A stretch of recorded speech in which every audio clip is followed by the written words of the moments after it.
can get that water thing that I told you, man. Save money on those old bottles. Yeah.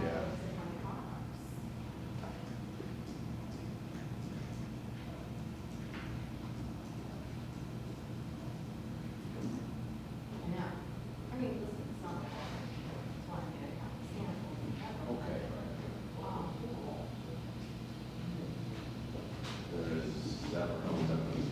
All right, we're good. All right. Ramon, you have the computer open? I've got it. You got it open? What's If anyone up? can give me like a heads up on the audio, that'll help.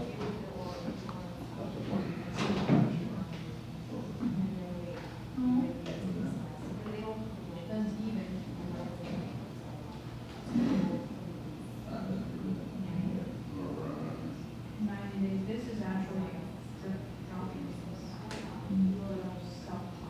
Okay. Cool. What an amazing turnout here today. Still early. Yeah. All right, again, since there's people, now the camera's like right here. This has got to, how close am I to the camera when I'm sitting here? Give it a second, because it's got a bit of a delay. Yeah, there's a little bit of a It's delay. probably too close. Not really. You look like you're Showing off No, my you're blackheads or fine. something like it's like, you're about like where you were when you were sitting at the table. oh, okay, that works. Yeah. All right, we'll get started. Since I don't know who all's on stream, I'll cover some of the basics that we have here. Ramon's dying to hear the same announcement that he's heard for the last 10 years. First, huge thanks for our sponsors. Normally we'd have, well actually, you can see them on the screen. If you're watching this on the bottom of the ticker, hopefully the ticker is showing up, right? Yeah. Yes. We definitely couldn't, I'm a little under the weather today as far as energy. So if you see a lack of enthusiasm, it's not internally. Internally, I'm jazzed, but physically, I'm just dead. Yesterday was a bad leg day at the gym as I continue my mission to get sexier than Ramon. And this morning was what my trainer calls potpourri day, which is a little bit of everything, which today was primarily back and chest. And we worked out with this guy who owns a restaurant nearby called Sufra, which is an Arabic place that I hope to be checking out soon. Anyhow, the guy was in a lot better shape than me and put me through the business, so it was something different. So that's where my energy's gone. The sponsors that we have, that you see up there, we genuinely could not do that without these sponsors. So if you're looking to get some more capital for your business and the bank's not cooperating, check out Cafe, Seller's Fi, refunds, reimbursements, inspections, Amazon bullying you, there's Ecom Chris. We got a lot of amazing sponsors up to make this happen. So check them out. If you're at an event, you see them, say hi, take a selfie, thank them for the sugar-free pastries that we have here on Saturdays. Are those really sugar-free? No, I was going to say. They're the farthest thing from sugar-free. We have a 1 cube mic to throw around here today, so if we can be really aggressive at There's a throwing. lot of cubes. Oh yeah, we have a lot of cubes. The second one's charging. I don't know if it'll be charged in time for us today, but it should work. Today's event is, today's topic is going to be a recap of the conference that we went to, many of us went to, was it last week? It feels like a month ago. Andres, that was last week, right? Last week. Yeah, last week. A spoiler alert here, it was the best conference I've ever gone to. Really? Yep. Why? Yeah, out of every conference that I've ever gone to, this was by far the best conference I ever went to. And I had not been to it before. I had suspected that it was really good for a lot of reasons that I will get into when we get into the topic of the week. But it very well could have been a bust. So going into it, I was like, man, I just kind of got a whole bunch of people to take a whole bunch of flights to get to this place, and it could be bad. And fortunately, almost immediately, it turned into the best conference that I've ever attended. Wow. So in the business space. So I'm going to share it with you guys. Obviously, it's going to end with, oh, and by the way, they did a good job at once the tickets sold out, it legitimately sold out. I thought the price of the ticket, I think it was like $600. Check 1 2. Was, they could have, if they raised it to $6K, I would go to the conference next year. They're not. It'll be 600, but when they do sell out, they sell out. So if you do decide to go, you got time, but don't wait till the last second, last year, for next year. You'll hear me talking about it well in advance, because I 100% will be going back. But I'll save that for then. Andres went, so I was imagining today that Andres and I were going to sit here, and it dawned on me this morning there's no longer a table, right? And I'm definitely sitting here today. But I'll point to Andres for a lot of feedback on his takes on the event, and anybody else that shows up that went to the event, I'll call on them so you could just get other people's take. But having spoke to everyone from our group that went, seems like they all felt like it was one of the best conferences they've gone to as well. And then a whole bunch of different takeaways. So what else did we not cover? Podcast. Check out the podcast. Thank you so much for those of you that went out and dropped like reviews everywhere. It really does help when you do that. I'm about to make a pretty big shift on the types of content that I create. And I create the content because I enjoy creating content and I enjoy helping everyone here in the group. Sometimes my motivation is by creating the content. Like I found out when I started this meetup community that at first it was to learn stuff so I could be better as a seller. But I realized, and I used to be very uncomfortable with this in the beginning, but that getting up here and sort of like teaching something to someone, if you will, felt really good, especially when that person came back and said, hey, that thing worked, or I'm no longer stuck in X. And that really fueled me for a long time, and I think still does in a way, to keep doing this sort of thing. So with content, it's similar.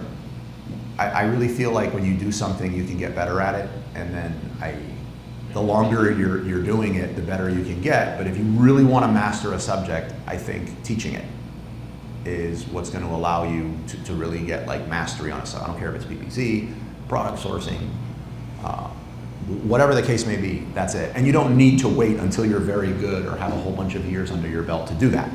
You could be 3 sessions into a meetup and you could come up to me, hey Carlos, I'm really liking this subject. I'm not a guru on it, but I could be a guide.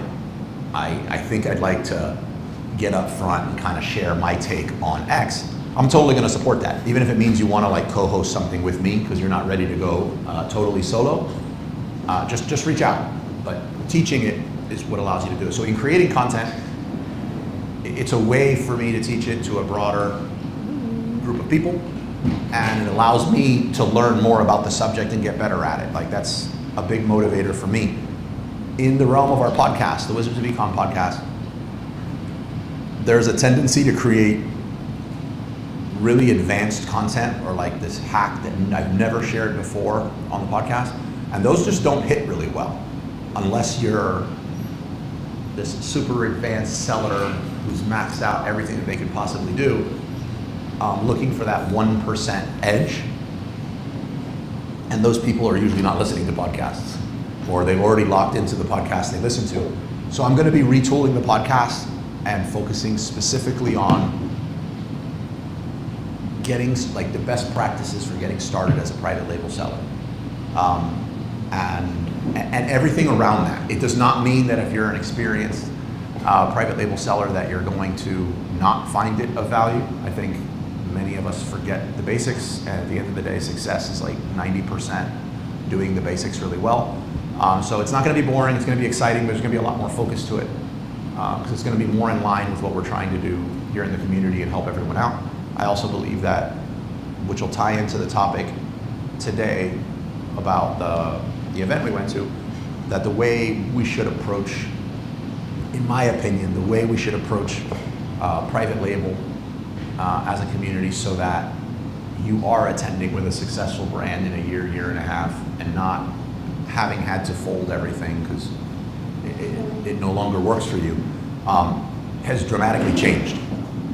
Not to be dramatic, but it has dramatically changed. So this will be more in line with that. Things like content, things like thinking of digital products and things like that that you can sell while you're in the product development stage, so you have another avenue of bringing in money, even if that money is just going to fuel your advertising costs. I'm going to be talking a lot more about that, because I think that's what's going to allow us to be in a better position in a year or two. So be on the lookout for that on the podcast. You'll hear me on the podcast asking for feedback. What I just said, I'm going to repeat in like a bonus episode on the podcast, so you hear me say it. Let me know your thoughts about it when you hear it. It really does help me guide the podcast itself. Content creators, I know a lot of us we sell in a lot of different ways on Amazon, and one of the cool ways that we've been talking about for a while is the Amazon Influencer Program and also the TikTok creator side.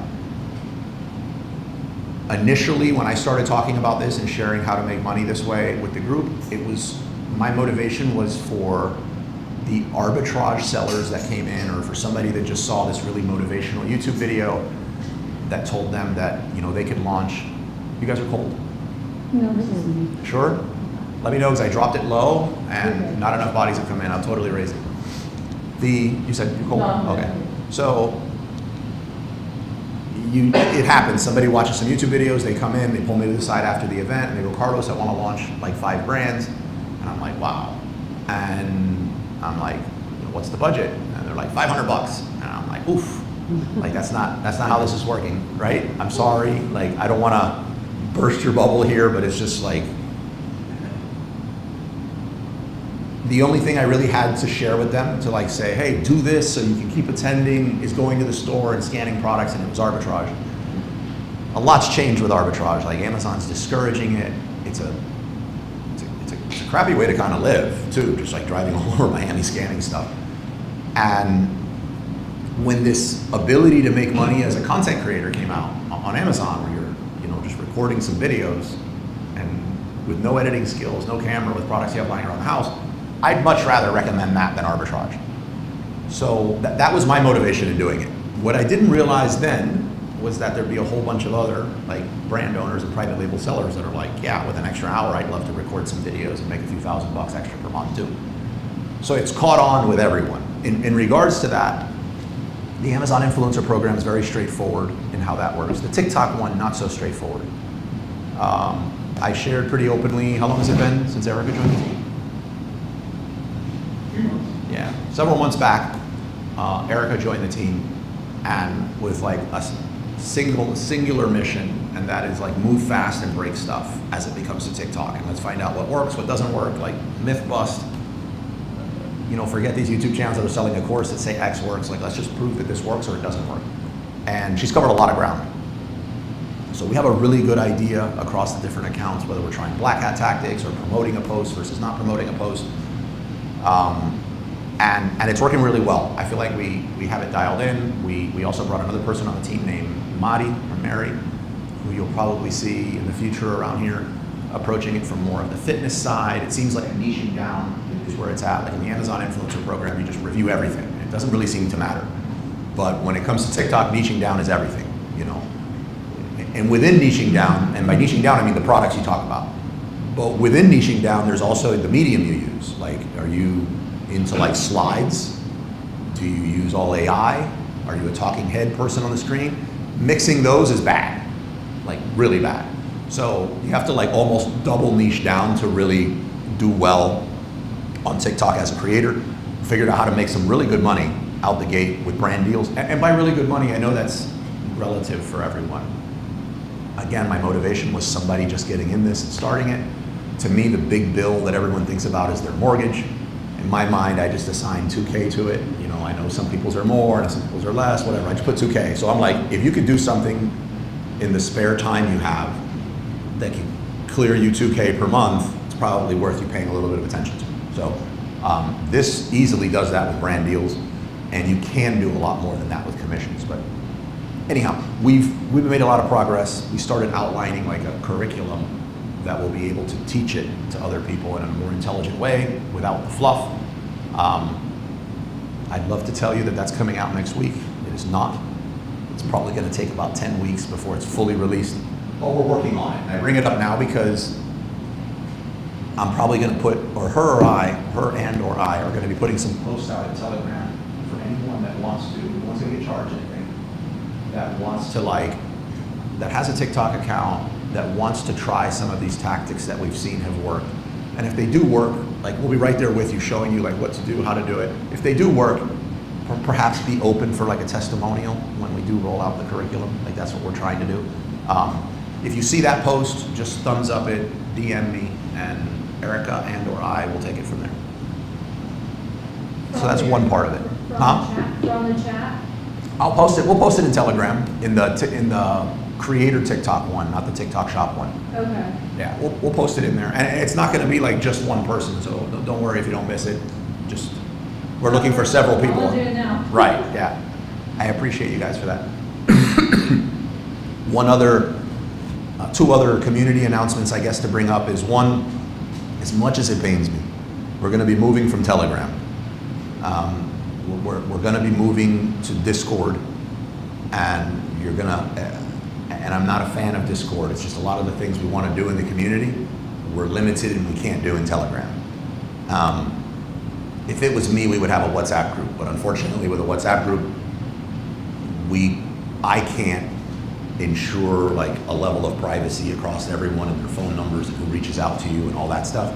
With Discord, I can. Or at Discord, I can hire someone who can. I don't know. But we're going to be moving to Discord.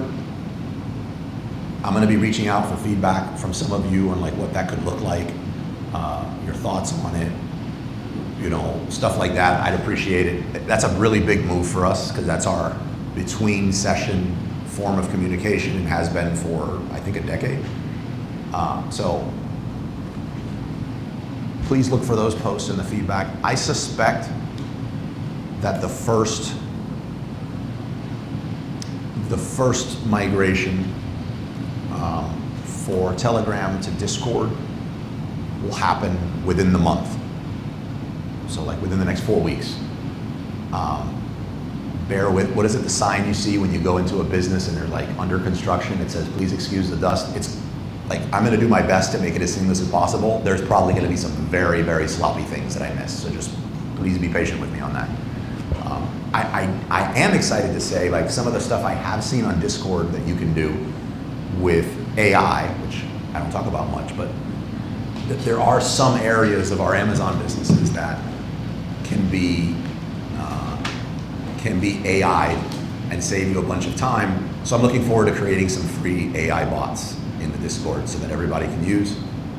So that will be a plus, but that right now is not in the first few month roadmap. What have I not covered? Oh, the other announcement, the picnic. We have our annual Grill and Chill picnic in August. August what? I believe it's early August. This is a great event. We meet annually, August 9th, it's on a Saturday. We meet every year it used to be 2 different things, but the date is within a few days of our annual anniversary. So it'll be our 11-year anniversary for the Meetup community. Yeah. It'll be our 11-year anniversary. I remember coming up with the name Wizards of Amazon on Ramon's sofa. Ramon back there, the old heavy guy. He's the godfather of my son, so I get to say that if you guys don't get the jokes. He's my best friend, so I'll mess with him throughout the entire session because I can. But I came up with it on his sofa, and it's been 11 years since then. Wild, really feels mental. But by the way, family and kids and everyone's invited to every session. I know for some reason some people don't, or they use it as an excuse not to come. My kids are going to be coming soon, 7 and 5. But on the picnic, I encourage you even more to bring your significant other, your +1, your kids, or whatever the case may be. I really do think it helps at least once a year for everyone to kind of see, that there's other people that do what you do or are interested in what you're interested in, and that we exist, and you don't just disappear on Saturdays and do something crazy. But a lot of people have started some really cool friendships. Hey. Welcome. Yep. Through that event, it's free to attend. There's going to be plenty of food and drink. I would wear something really cool because it is, we're in a really shaded area and a pavilion, but it is August and it is a park in Miami. If you're one of these people that just refuse to come without bringing anything, bless you, it's water and ice. So just bring water and ice, or if you have like this weird flavor of chips that you like that we won't have, bring it. Any extra water we have, we just bring it here, and at the events, we pass it out. So it gets put to use.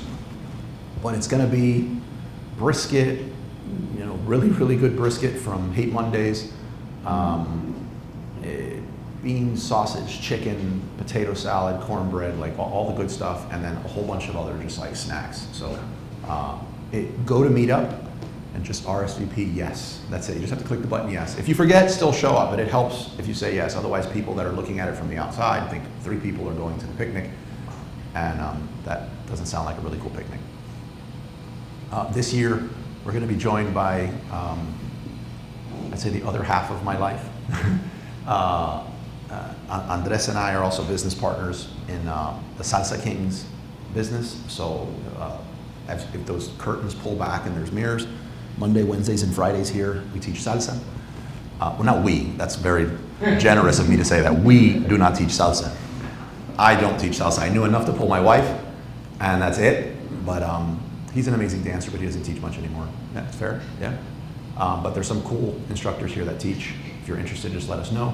But that community's going as well, so it's gonna be very festive, or extra festive this year. So I'm looking forward to that. All right, that was, I think, all of the announcements, right? Questions? Ramon's looking at me like, yeah, that was a lot. Questions, Ramon?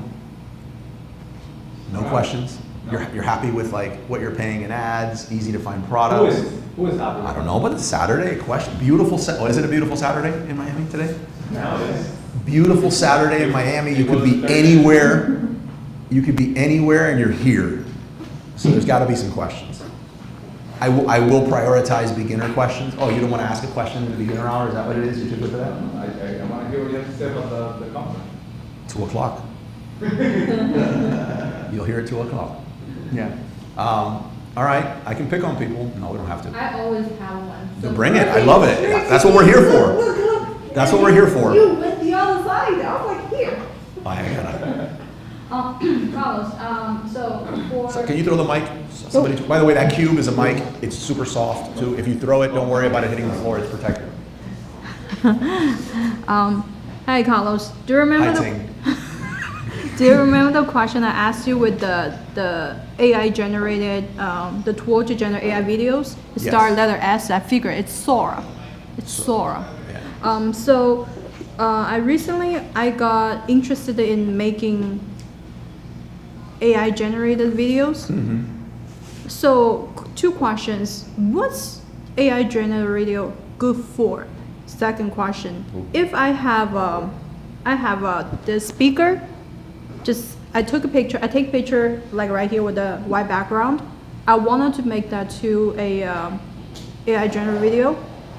What kind of, so how can I do that? Make this functional instead of just a picture here with different slides. I don't want that. I want to have someone there to talk, to test, or instead of just a few slides to play around. 2 questions. Yeah. Okay.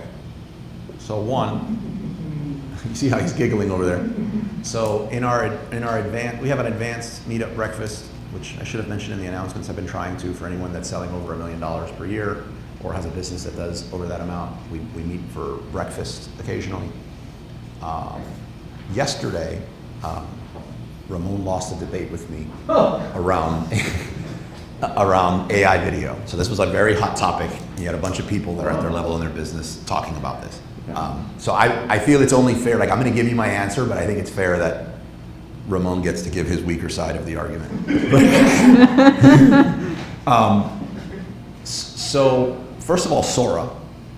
Sora is an AI video creator. It's amazing. It's within ChatGPT. Of all the AI video creators, I like Sora the least though. Is that, we agree? Yep. Okay. Least. The least. Yeah. Okay. And it's, but having said that, if anyone doesn't know, you can go into chat. I think it'll give you a few credits to actually use it, or you can watch it, but you could create some like avatar-like things in this thing. Like it's really, really wild. I do not find it to be good at all if you're, I don't even know if it can, if you're trying to insert your products into it and create something of note out of it though. Like there's much better software for that, which I'm sure he's gonna touch on. He's actually really good at it. Your other part of that though was, what do I think would be a good use of AI video for our products that we sell online? I think branded videos, like when you're adding a brand video to Amazon, I think that's great. That's a great use of it. And let me see if I can. You mean 3D render, that type? What I mean is when you have your stack of images, thumbnails on the bottom, you show that little video that's there. As a brand, you get to submit some videos there representative of your brand. Nobody really looks at those videos the way they would user-generated content. Or like if I wanted, I never would wear that jacket that he's wearing, but if I was into that jacket, I would want to see, I'd want to see it on somebody that's heavy like me, and see how it fits and see how I can relate to it. The video for the brand would probably just show it on a mannequin or show it like spinning slowly. So I feel like the barrier, the quality level that you need to hit for a brand video is pretty low. I think AI is a great use for that instead of paying money for some talent to get that done. Where I think it really stands, where it's really amazing, is for video ads. So a lot of people have like 1 or 2 video creatives that they use to run sponsored brand video ads on Amazon. There's no reason why you shouldn't have like 20 plus creatives and constantly be testing new things with the level of AI that's out there. For example, if you have a product that's gardening related, show your product in the forefront and then getting an AI video that's showing, say, like a plant growing on a time lapse rapidly, like that sucks people in. You know, do that. A video of a cake being made or a product, you know, being baked. Things that suck you in and you see it being done, that's nothing for AI video. Your product being held or in use or whatever, and then I'll turn it over to Ramon. That's another really good use for AI video. You wanna?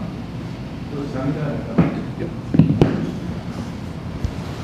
So I think you're asking the wrong question, right? The question you're asking is what's the strategy on how to implement an idea? So the first question you gotta ask yourself is, what is the idea? What do you want to achieve with the video?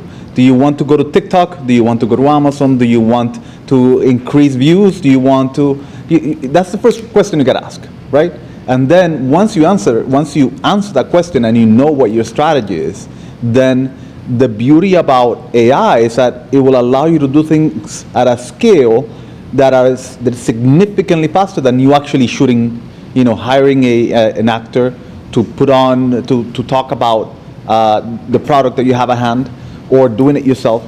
So that will allow you to do that really well. Now, there's a lot of restrictions right now with AI video because it's still infant in a way of preserving the right qualities of a product. Like it might get this and just distort it. It might make it rectangular, right? It doesn't really quite understand how that works. But little by little, it's only getting better. Now, which ones are the better ones? Sora is definitely not the best for video. I would say Google VO3 is very good. VO3 still does not allow you to say, create a video about this product. VO2 does. Is it okay? Yes, it's okay. It's okay, right? But you just have to be very careful as to what you want to achieve. Okay. And then start talking about it. Now, if your goal is just awareness of your brand, right, and you have a product that is that you can educate people on, you may not even need to have the product in the video. You can just have a talking head heyday person just talking about the benefits of a product that solves an issue, and that's enough. And then little by little, people will be aware of the problem that they're trying to solve, and they'll associate it with another video that you have about this product that is the solution to the problem. But you gotta start with the vision that you're trying to solve before you start talking about the execution on how to do it. Does that make sense? Yes, yes, it does. The reason I'm asking about AI generated videos is I have so many products on TikTok Shop, and I really don't have time to make each product to video to make how to make this, how to make that, how to dip this armadillo toy. I don't have time for that. TikTok Shop does offer the AI generate feature for the videos, but what it does just a few slides back and forth. That's it. And what if I want to do? Oh, this is speaker. I wanted to show people how to use it, and TikTok Shop AI it definitely won't reach that level. I don't think so. So I have more than 20 products on TikTok Shop. I wanted to make videos, one of each day, but it's I'm running out of time. So AI would be definitely a great choice for me to do that. So that's the purpose of for me to looking for AI generated videos. So think that what I would ask you, what I would recommend you is to take a step back and realize that trying to do this for 25 different products is going to be problematic. I would pick one product and do a whole month of videos for that one product. And I would just concentrate on your very best, your best seller, and forget the rest to start. Once you figure that out, then start saying, okay, how can we scale this, right? With the actual we make it or the AI?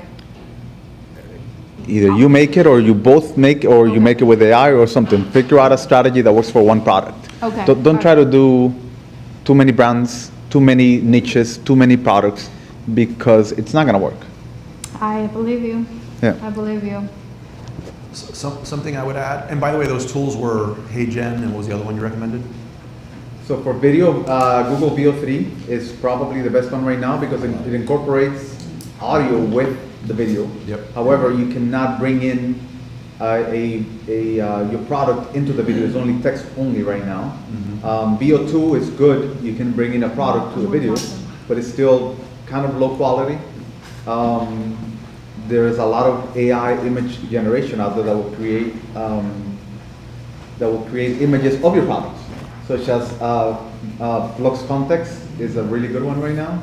You're gonna mark down. I won't be able to remember everything. So, but yeah, I mean, for video specific, Google Veo 2, if you want to show a product, that's the one I would look into.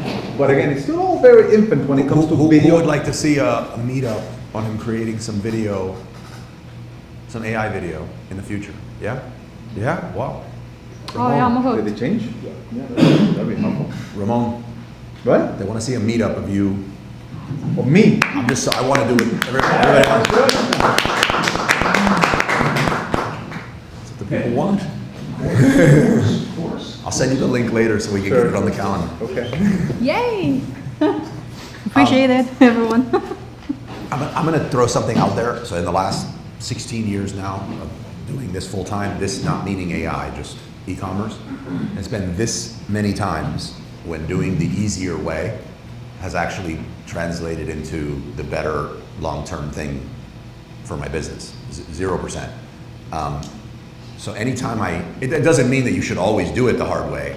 That's been my experience. So anytime I hear something that's like a few things of what you said kind of like trip some of my alarms. An easier way to do it, or you don't have enough time in the day to do X, so you're looking for a thing that's easier to solve for this harder thing, and then you want to scale that thing. That's never worked for me. First, why do you need to create a video every day? Keep the account active. But have you, one of the things that we're going to talk about it too is this, and I brought a book here that I recommend called Tiny Experiments. Have you tested that it needs to be every day for your account to sufficiently stay active? Because I know a lot, I do know a lot of accounts that are very active with one post a week.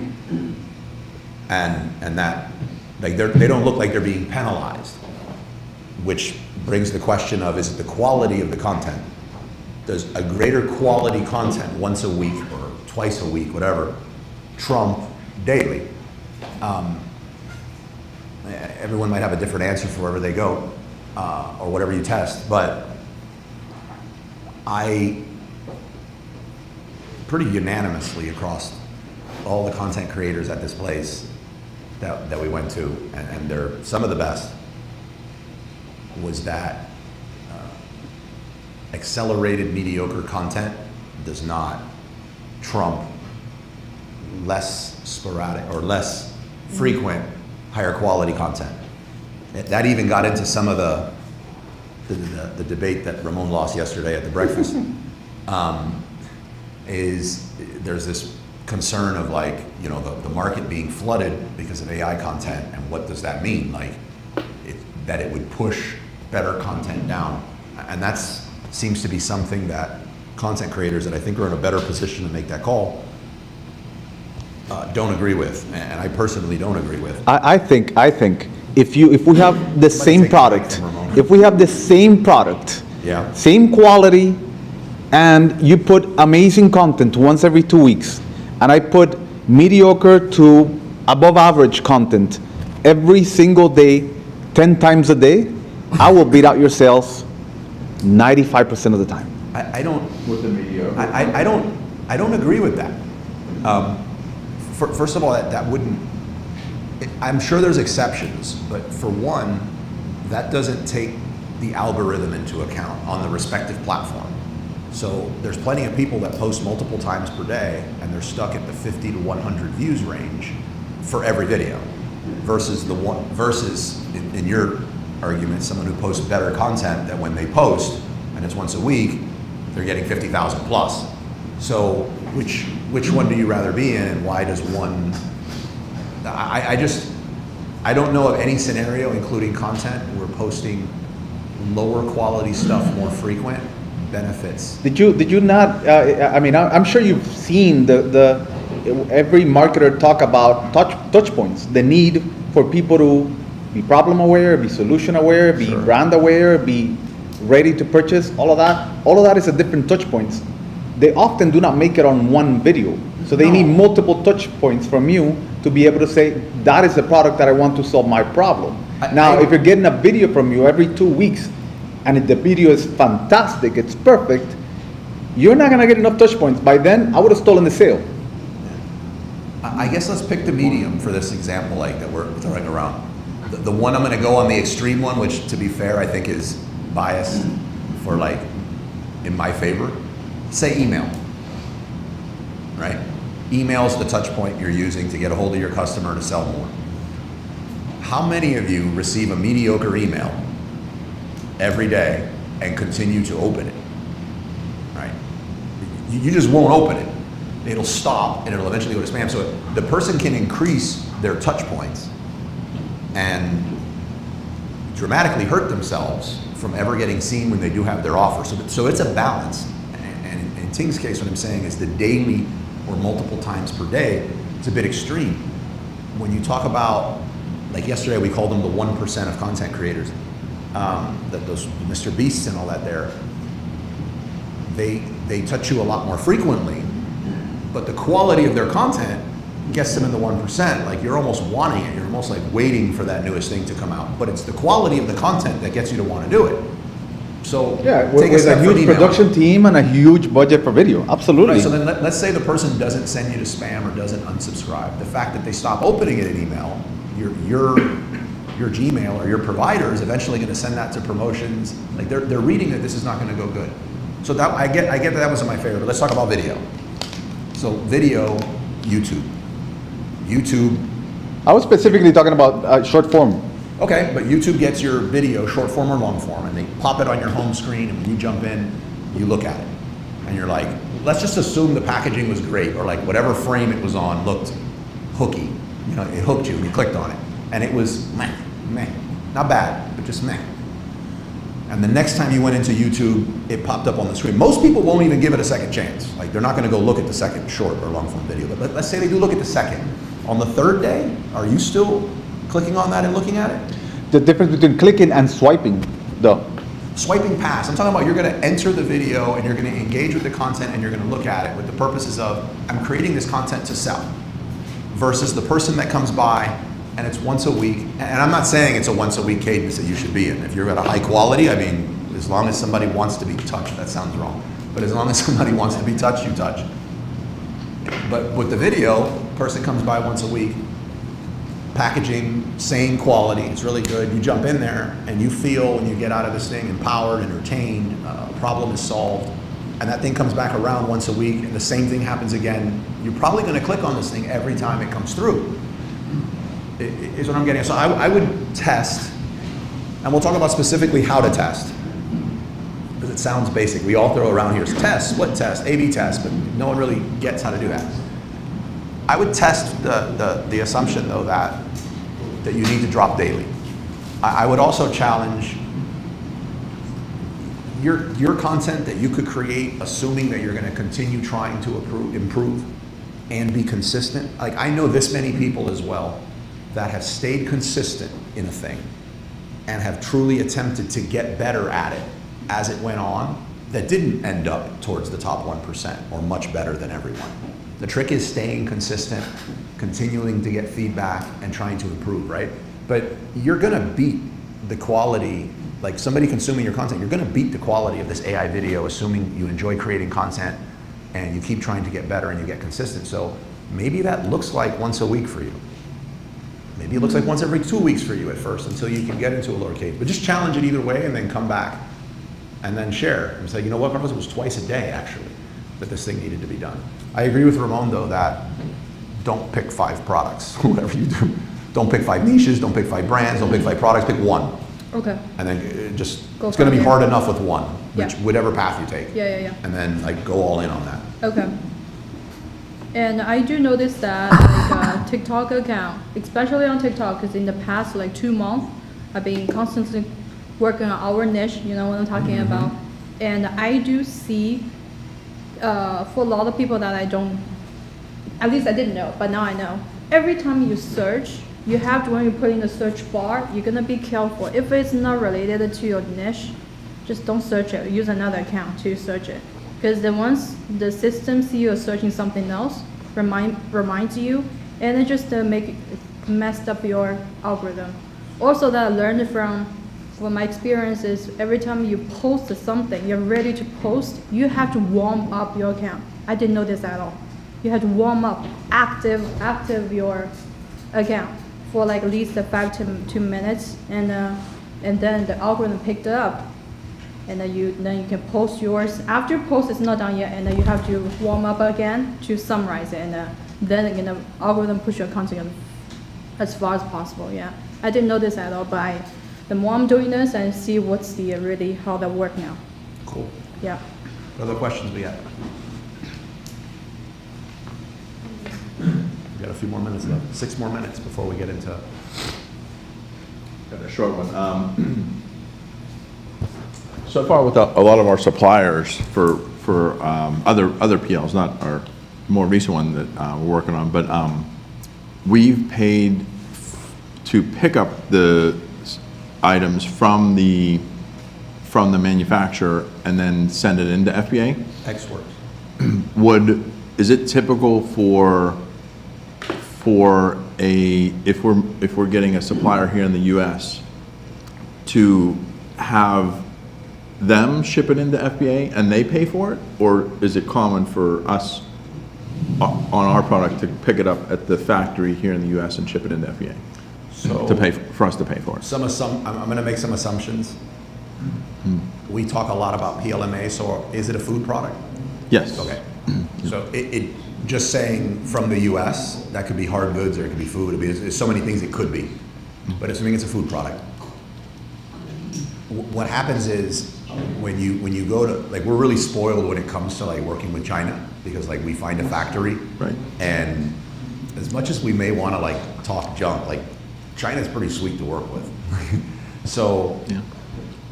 we go to talk to that factory and we're like, we want this product, you exchange samples, and they just place this order. And like packaging is just like, it happens the protective material around the product and the packaging just happens. Yep. If you're like, I don't want the handle in plastic, I want it in wood, it just happens, right? Like, and a factory usually doesn't have woodworking equipment and plastic working equipment. So like, what's happening behind the scenes is, you have these factories that are built, and then packaging factories set up shop where, like around factories. So they have these vendors they work with, and they put this whole thing together behind the scenes without any project management from you. Mm-hmm. Yeah. In the US, not the case. So in the US, you're gonna order a product, and in most cases, and this is kind of like everywhere else outside of China, by the way, not just a US thing, but you place the order, it's for the product. If you want to change the material, find someone that knows how to work that material, and then send them the material and they can make it work. Packaging is usually somewhere else. And then putting it all together is yet another place. So that other place is usually called a co-packer. Hmm. So in this case, you're working with a factory that does a food product. I'm trying to talk slow and think out here. Does a food product. Yeah. And Appreciate it. you also have packaging that could have been made in the US or could have been made in China. Likely China. Likely China. Yeah. And then that packaging is not going to be sent to your raw goods food person because they don't put all that together. So you're going to send your packaging to your co-packer, and then you're going to coordinate with your supplier and have that supplier, which they'll probably, depending on the size of your order, not charge you anything or just charge you like some simple freight cost to ship it from your factory to your co-packer. Hopefully, the co-packer you picked is not on the opposite side of the country. And it should be right down the road because co-packers and 3PLs are all saturated, it's everywhere. You send the packaging, they send the goods, it gets put together, and then that person will ship to FBA. Okay, gotcha. I mean, you're gonna create your inbound shipment order, Right. they can label it. You still wanna talk, especially if it's your first time working with them, all of them say, I know how to ship to FBA. Like, I wouldn't believe that. All hands on that. I'd yeah. get pictures. At the end of the day, the benefit of something in the US is just fly out there. Yeah, true. Yep, cool. Yeah.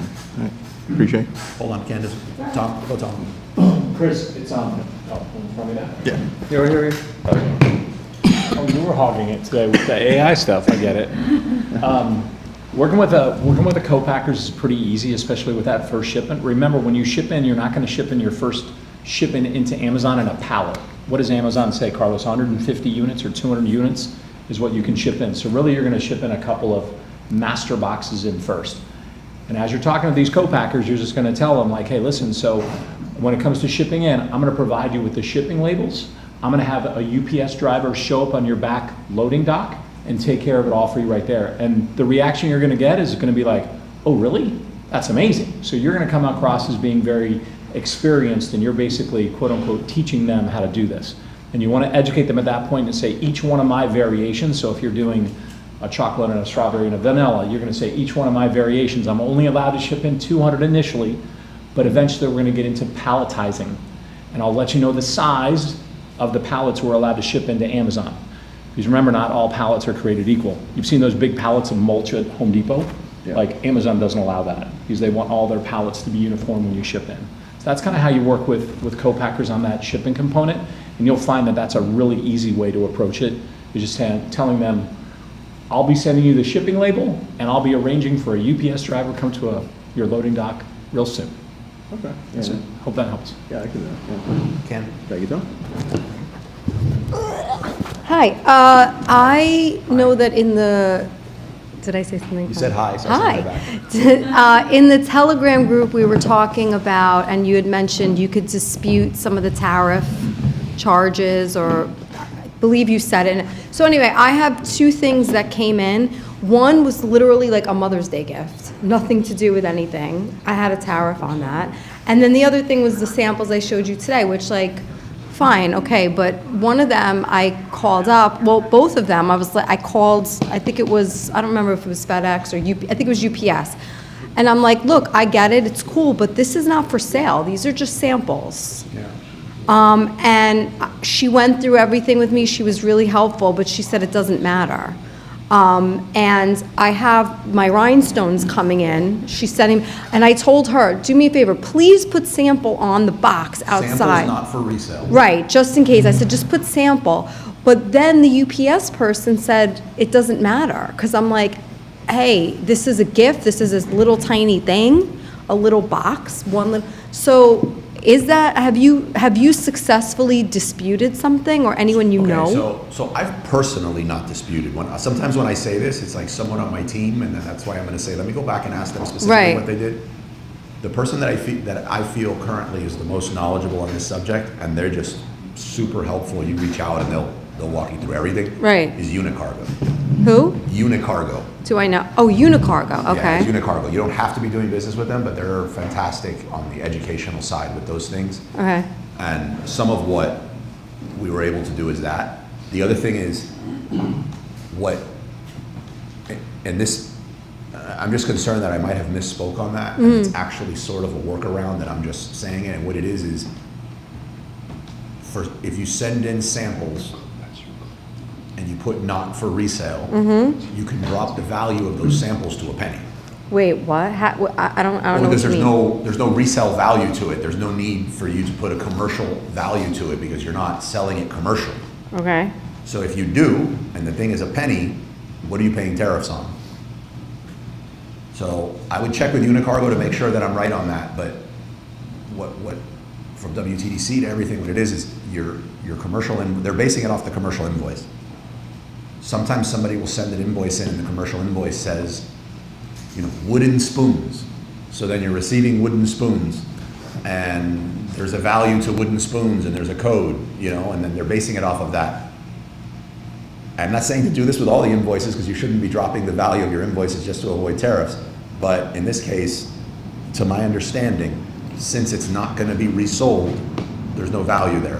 And since you're not placing insurance on it, there's no need to raise the commercial value to the level of your insurance. Right. So you can just put the value at like a penny. And But- then if it's a penny, what are they putting a tariff on? But when I order something, where does it say what's the value? I guess on Alibaba, when you order something, I think you have to put the value There has to in. be something on there when you're importing something that shows the commercial value. Yeah. Or when So they're that, creating so the you have to label. do it early on. Regs, if you're creating an international shipment on UPS or DHL, there's paperwork you have to do on the back end when you ship it, which is the commercial value of that product. Do they do that or do we? Whoever ships it. Oh, they do it? Yeah. Oh, so if they put So if like they're one putting down that the penny, thing's $20, then you're probably paying a tariff on the $20. right. Actually, both of my things. But why would you put $20 if it has no value and it's just a sample? Want to know something interesting? Always. One thing I ordered was $30-something, and then the samples were like, I don't remember, 200 or 180 or something like that, and both tariffs were $32. Right, but why would the samples be valued at $200? No, I don't, I'm just telling you what I paid for them. I don't know what it was valued at. Right. Right, so if you're assigning a value of that to $200, because maybe they charged you $200 to make the samples. Yeah, yeah, yeah. It doesn't mean the value of those samples is $200. No, It just not means at you all. paid them for their services to make that sample. Yeah. Now, if you try to do this to skirt tariffs, they're also not they can tell. Right. This thing has beautiful packaging on it. It's got the Walmart stickers and it's ready for commercial. Like you can't turn around and claim that this is But do you think also, even if it's samples, they might be like, well, you're eventually going to sell it, so we are going to charge you a tariff? no, what Okay. you're eventually going to sell, meaning those samples or future product. Future product? No, that's not how that works. That's not Okay. what you're paying a tariff on. All right. Yeah, but I would reach out to Unicargo. Is there like a special Carlos code? We just talked about that, and they would be down with doing a code. The problem is, it's so difficult to do that when it comes to like logistics. Yeah, you're just See, asking for like help. What they are putting together is something along the lines of, first time you do stuff with them, they'll give you a free inspection Oh. of like the factory or. I So don't these know. are freight forwarders? Yes, but I hate to just call them freight forwarders because they do a lot. They pretty much Okay. do everything. in You use them a logistics. lot? I discovered them after I was already locked in. Like I use WTDC, OEC, like right down the road from here. Okay. and they cost more. If you look up cheap freight forwarder or cheap whatever, they don't come up. But I don't mind paying more to be able to say, hey, meet me at La Floridita, we need to talk. Yeah, Yeah. okay, And they meet you there and pay. okay. So I pay a little more for that. Is it like similar to like, Orcat, like type of? Listen, the horror stories I hear from that direction, I wouldn't. They're pretty, we use them, they're Well, then that's great. I like hearing both sides of it, I but, won't say that they were the greatest. okay. Orcat, we use that. We use it because they give a freedom ticket. Everything mentioned, that's why I go with one of them. I'm sure if it's Kevin King approved, it must be good. All right, we went a little over. If nobody has a question right now, I'll get into our topic of the week this week. Afterwards, we can hang out and network a little bit. So if you have any questions that didn't come up, even though the topic of the week is going to be the recap of the event, and only a few people in here went to the actual event, it's still going to be valuable. But if you have a question that pops up that's not totally related, I feel like I could incorporate it in what we're doing. Like, feel free to just ask it. If you need to leave, feel free to leave, by the way, because I see some new faces. Bathrooms are right there. There's 2 bathrooms. Should still be some water. That coffee and the snacks is for everyone. No charge, just enjoy. I jokingly say they're sugar-free. They're not sugar-free.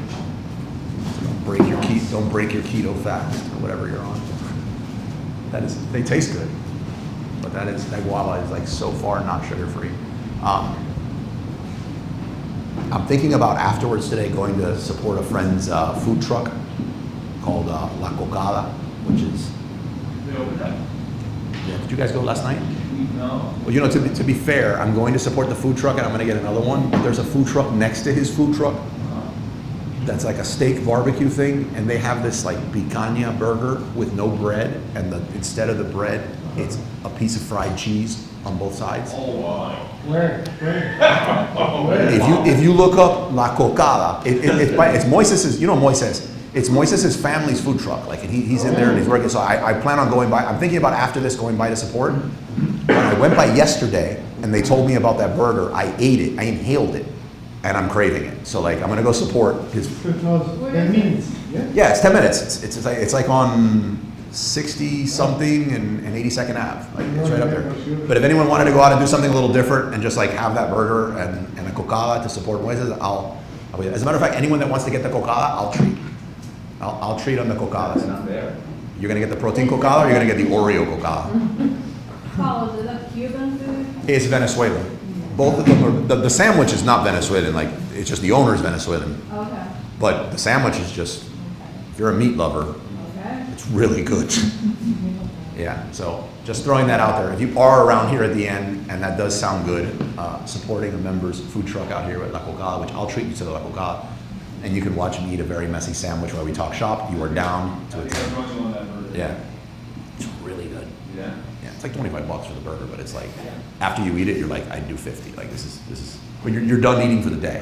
Think about that, you're done. And the bottom? Excuse me. Yeah, it's got a piece of fried cheese on the top and the bottom. It's disgusting. Yeah. Yeah. Oh, that's what happened. Yeah. I went to the gym this morning. I don't know. I have something to burn. I have some to give, I guess. All right. The conference. Like I said earlier, best conference I've attended, I feel, for a bunch of reasons.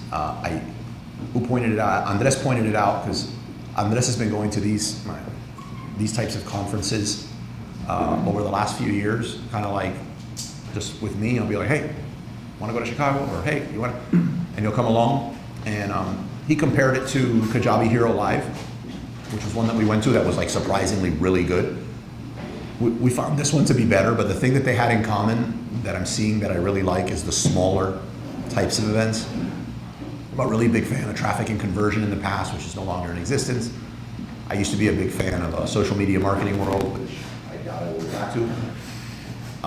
Content marketing world, like a lot of cool conferences out there over the years. Most are garbage, but when I find a good one, I try to go regularly. I had not been to this one before, so there was that risk of like convincing a bunch of people that it was worth going to Boise, Idaho. I'm going to touch on that trip in a second. Like, it was horrible, the trip itself. But but the conference itself, that smaller, intimate size meaning what, 700 people? Yeah. Right, so like not tiny, but about 700 people. I'm gonna put it up there as like, if not the, right up there with it, one of the best conferences I've been to. Very few booths. I wish there was more exhibitors at the show, because the exhibitors that were there were able to get some solid value on, for anyone that doesn't do video content recording, this might not hit the same way, but teleprompter. So I used to use this older teleprompter, which I loved. It had it could do everything I wanted. Then I upgraded to the new one, trying to keep up with the Joneses over here, Tom. I don't know, it looked nicer. Like the Elgato looks really sleek, this teleprompter, but the formatting inside of it just was horrible. So the old one was called Teleprompter Pro. They were exhibiting, and they showed me this feature where I could use their app in this other one, which to me paid for the show. But I wish there was more exhibitors like that would have been at the show, would be my only takeaway. It would have been nicer if it was in Miami and not Boise, Idaho. But I personally, almost all of us loved Boise. It's gonna be in Boise again. Besides the actual trip to get there, I'm looking forward to going back to Boise. It was really, if you've not been, the city, I don't know, I'm talking about just the city. I have no idea what it is outside of the city. It looked like a lot of mountains. It was great. The hotels that they choose you to go to, they select for you as options for the show were walking distance, easy walking distance. Ours was literally across the street, the Residence Inn. So it was really nice to just pop into your room and pop out between shows and not miss anything. Where the show was at, something music hall, I felt was really good. Again, you got 600-700 people in there, and you didn't feel too crowded. So, but it didn't seem like too big of a space either. So I really liked it. The show's called Craft and Commerce. So this isn't just a content creation show.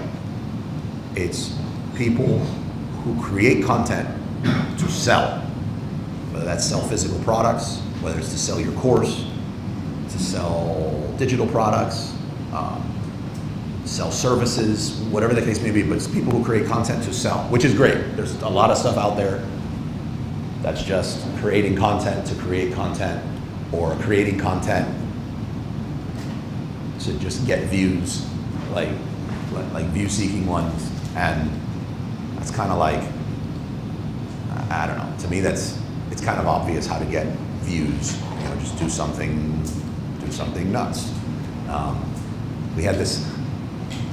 Well, I won't even say. I thought it's inappropriate to say that, but there's a lot of easy ways to get a whole bunch of views on these. The bachata video I was going to tell you about, the one I always say as an example. But that's not selling anything except, selling you how to pass the time pleasantly watching a video. This is to sell stuff in your business. So it's very business oriented for content, which was refreshing. I'm gonna start with two things that I thought were gonna be the main topic there, and that I'm really glad it wasn't, because to me it would have been really disappointing if it was. One of them, AI. I thought going in with all this talk with AI, Stefano, you remember how to get here? Wow. Okay, so it's really easy right now to go online and not see I'm not anti-AI at all. It's really easy to go online and see nothing but a whole bunch of ads from people who have no content experience, now getting access to some AI that can create content, telling you the best ways to create content. And I was really concerned that this was going to be the case. But the other one that I was expecting to hear a lot of that we didn't was TikTok. Been very easy to go down that rabbit hole too. Everyone likes to show off the views you get on TikTok.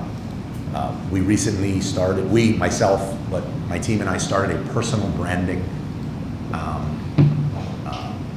project for me, and the reason, before you think it was just a vanity project, like the reason I did it was we sort of realized we're trying to find, what are the different ways that people find the meetup group, find this community and grow it. We've tried just running paid ads, we tried to do a bunch of different things. And it seems like the number one funnel, if you will, to get people into the group and grow the community is engagement with me, whether it's out at an event or the podcast or whatever. So it's like, okay, well, how can we create some content that I don't feel is too cheesy at scale to get that more introduced, to bring into the group? So we did. And we got the same content, shorts, and we posted them on Reels, TikTok, and Shorts. Same video, saying the same things, no additional edits, no anything like that. Something that we have one that got 730,000 views on TikTok, so it's like, wow, right? Like, that's it. We're gonna have standing room only now in the group. 730,000 is roughly one message on TikTok. Whereas the same video, say on Instagram, got 80 views. That's like 6 DMs, right? That same video on YouTube is about 1,200, and that's about 8 DMs and posts. And a lot of other comments talking about, you're going bald, you have a big nose, and like all that jazz, but making you want to like never turn on the camera again. But like real DMs from people that are just not hating life, that's the equivalent. And that's the downside of chasing views. But that sort of darker side of like TikTok, it didn't get mentioned. I don't know, did you even hear TikTok brought up? Tom, did you hear TikTok? Who else was here? Did you even hear TikTok brought up at the event? No. No. So these are high-end content creators. For me, when you go to an event, you go in there and you take something away that you can start actioning through the year, and then the other thing that you got to look for is sort of validation on something. Like, you take a risk and you're thinking about doing something, but you need validation that it's the right thing because you're about to go all in, or validation to ignore something. That was one of those moments when it came to that side of TikTok for me. So would you say there was no focus on short form then? It was mainly long form? No, short form. There was no anti-short form. Like, I mean, if you talk short form, you have to talk TikTok. if you talk short form to people who got their start on TikTok with a whole bunch of views as an entertainer, yes. If you're talking to a business owner, they're talking YouTube. Or Instagram. Or Instagram. It's YouTube Shorts or Instagram. Like, and I think the bias towards YouTube was more, not anti-Instagram, but more of a, they're both not your land, like you're building on somebody else's land, but you could hear about Meta shutting your account down all the time. You really don't hear that on the YouTube space unless you're doing some really crazy stuff, and there's a lot of recourse to get it back. So it's a little more solid of land. But yeah, I mean, shit, Pat Flynn got up there and talked about, did shorts for how many days in a row? Like, people mention shorts. 30 days in a row. Yeah. What was the rest of that? Because that's right when I got a call and I had to step out. Pat Flynn is synonymous with, like, I don't know, marketing. Like, he had a couple of really good books called Let It Fly, like how to understand your products and stuff. And then when we walked up to one, that's also Carlos's hero. You want to see someone like melt, like he just. It's like one of two guys. I don't know. It's hard. I think it's harder for a guy, but like for a guy to go up to another guy and say, "Can I take a picture with you?" I don't know if it's in my head. Can you sign my book, kind of thing? So to Carlos, you know, it's Which he did, by the way. He signed the book. See, Face My Fear. But I'm like, so what is the next show you're going to? And this surprised the heck out of me. He goes, I'm going to Tampa, I'm going to the Pokemon show. And I'm like, what? He goes, don't worry, check it out when I give this presentation. And his presentation on Pokemon was mind-blowing. Like, go and look him up. And he became the Pokemon person of YouTube. Like, the stuff he was posting and the challenges he was making, like he was trying to complete a Pokemon set. This is a grown man. This is like sorry, when I say grown man, I mean older-ish man. Getting into the Pokemon world because his son he's younger than us. Pokemon, right? I'm throwing out that I think he's younger than us. Okay, well, yeah, for sure. In his It's a prime. In his It's a state of prime. mind thing. But he just started like going and doing these shorts about how he was like trying to find this Pokemon or that Pokemon, and he just had this huge following. Like, some of his videos got 11 million views, like that. One of his videos had 14 billion views. What? One of his videos on YouTube made him $90,000. I mean, this is just like, you're sitting there like, this can't be possible, like, unbelievable. So this is a guy who traditionally doesn't you wouldn't expect him to be in the Pokemon lane, and you expect that to be a pretty crowded lane, like people are talking about their cards, but he turned it into storytelling.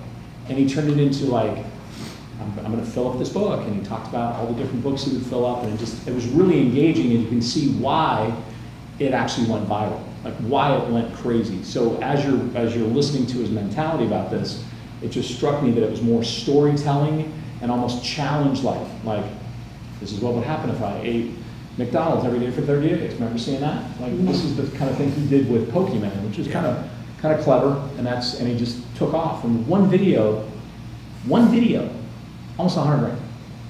Yeah, he's someone I followed for years. He's like one of the first ones to get into podcasting. He's got a smart SPI podcast. He had a daily podcast for close to 5 years called Ask Pat. He's created in every medium. I first met him when I was getting into email marketing, and he had this hack to stay in somebody's inbox.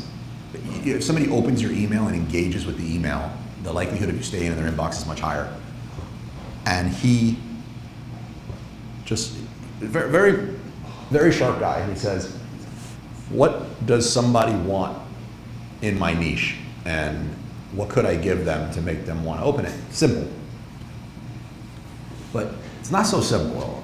It's what could I put in my email to get everyone here to open it? Well, it depends. Like, are you a reseller? Are you a private label? Like, where are you at in that journey? So there's a lot of different things. And if I don't know what those things are, so you get into this hamster wheel, like, oh, I don't know. But he's like, wait a minute. Like, what do they all have in common? They're human. What do humans want? That's, across the board. Save money, right? So he went online and found these scripts of what you could, he says, what is the likelihood that all of these people have cable? And he was like, it's really high. And he goes, or a phone provider, it's like really high. And he says, let me come up with these scripts for the different phone providers that you could call them and read to cut your bill in half for 3 months. And he did. And everyone loved it. It had nothing to do with the niche. So for me, that was a really big turning point with especially email, because I was like, oh my God, I'm getting too lost into like you're still open about your stuff, or Me? no, the new guy, the new guy. The new guy? Yeah. Have you brought your business partner with you, or? My girlfriend. Oh, and we're gonna get the introduction. I know her. She knew she was gonna be under the gun. But, yeah, okay, good. So we all say "aw" together. 1, 2, 3. Aw. So he does something with monk fruit.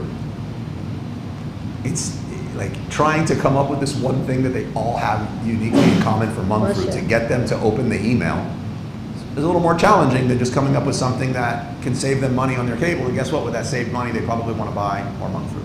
You blushed. That was good. Yeah. So I want to share something about the Pat Flynn, because I think there's more to explain about this guy. So he tells it, you start talking, his story is that if you guys know anything about trading cards, when you put them into those little plastic slots, those corners can get dinged, right? That will affect the value of a card. If it's got a ding, a wrinkle, a crinkle, or whatever. So he talks about how to preserve these cards by sticking them into the correct folders. So he teams up with this other person who's a binder company. And this binder company has these plastic inserts to them. And so he's like, hey, do you mind if I promote your binder company? And they're like, yeah, sure. I don't know who you are, Pat Flynn.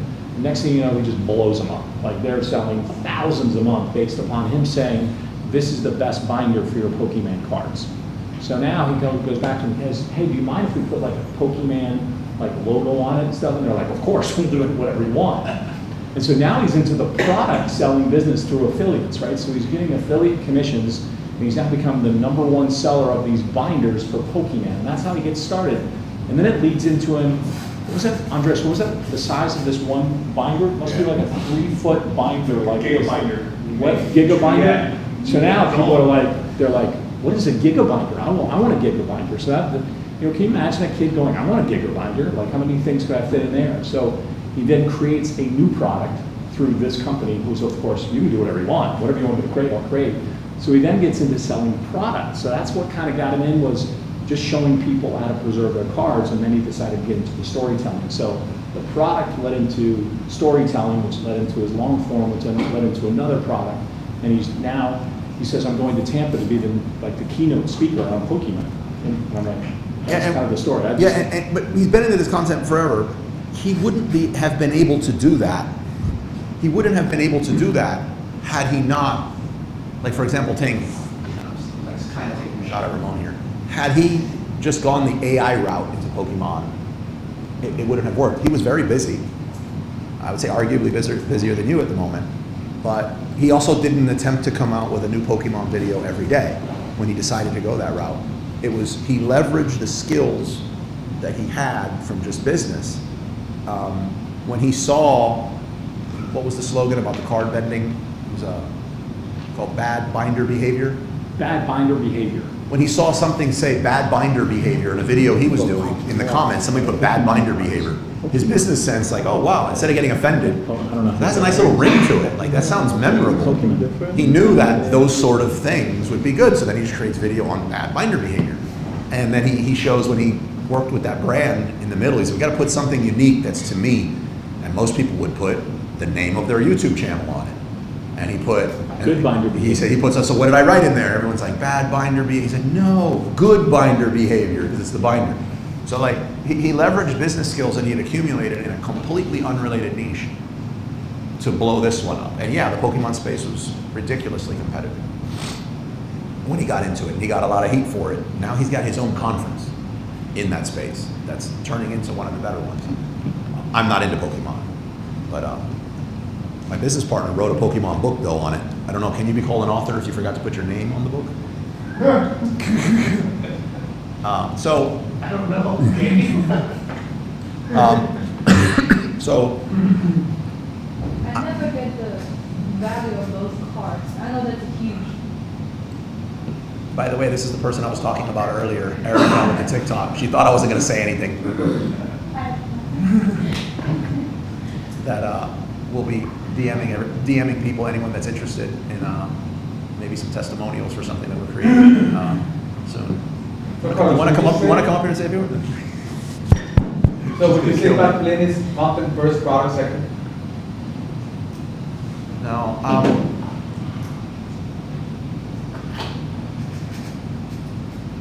That's a really good question. Yeah. I mean, Yeah. I think he'd be content first, product second. He definitely used to be content. Then he had a phase of course content, but it might be content course being the product. But then he made a pretty big switch when he got into SwitchPod, and he created a product for vloggers, like a So heart. I find it funny how you decide to first say no, because you have to go against whatever I say. Well, I didn't know which way you were going with it. Well, I guess what I wanted to say is I felt like I don't feel like he was ever just content alone. And if that's the case, then I feel like content comes first. I thought it was a good question, but like for example, I would say with private label, I'm a content first private label person. Private label is like what you'd want to do in the creating of the brand. But I don't want to create a brand that doesn't allow for content to be the engine for it to move forward. So how would you word that? Would you say that I'd be content first, then product, or? I think you would be challenged to find that there's somebody here in this room that is content first, product second. I think most of us are product first. I agree, and I think my concern, which I could be totally wrong on, but like over the last 11 years of the group, I've attempted to like not just stick. If it was up to me, we would have been talking about content a long time ago, a lot more than what we do. And whenever I do bring it up, I always kind of like put an asterisk on it, like, hey guys, there's a lot of ways we can do this or whatever. My concern now with the way Amazon's going, where brands, and brands is more than just sticking a label on the product, I think you're not going to be able to be profitable if you're not owning your search, which is searching for your brand name when people go to Amazon for your product. And how do you accomplish that? It's content. So my concern, without sounding like a doomsday person, is that I don't think it's a luxury anymore. I think you have to be a content first private label person. So That's why I plan on making a big shift in the type of content that I do on the podcast for the group. That's why we're, Eric and I are going very heavy into, can I say the name of it? Creator Blueprint. That's why on a lot of other things behind the scenes to be able to get everybody from where we're at now, which is, how to find a cheap product on Alibaba, how to sell it for less, and how to gain some reviews. And, is rebate key still good? And how can I get some fake sales in to fool the algorithm? Like, that's not even hobby mode anymore. That's like reckless hobby mode. So I want a lot more people to be in the group, and I want everyone to be more successful than they are in a year and a half. And I think if you're not going to be going through this learning curve of how to incorporate content in your brand, my concern is that you're not really going to be relevant in the business that you're here on a Saturday for. So, but you're right, I don't think most people look at content that way for their product. But I'm hoping I'm right, and I'm hoping that we can all embrace it and be stronger for it in a year and a half. Yeah, and the learning curve's not that bad. Seems pretty bad to create a 4-hour video about Pokemon every 2 weeks. Who's creating that? Talking about Pat? Yeah. It would be Pat didn't start creating 4-hour videos. Pat started Pat's YouTube channel sucked for about 5 years. Like it was actually the content medium that he couldn't crack. He went out and got a coach. He leveled up a few areas, and he's also tested things like, I'm going to go live every day for a year during COVID. And afterwards, he came out and said, guess what? That did not grow my channel at all. It was actually harmful. So he's experimented a lot. He never started creating 4 hours. As a matter of fact, this entire Saturday of streaming is only going to be 2.5. So to say to jump out there and create 4 hours worth of content is, that's pretty tall.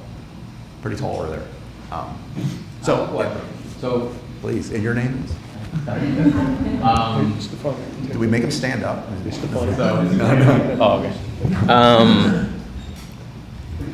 I've been trying to think about content similarly to how I think about product, in the sense that create something with the intention of it being some type of product market fit.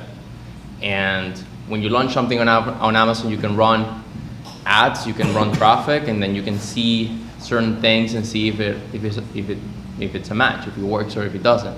If it has a conversion rate of like 5%, that probably doesn't. You have to change some things.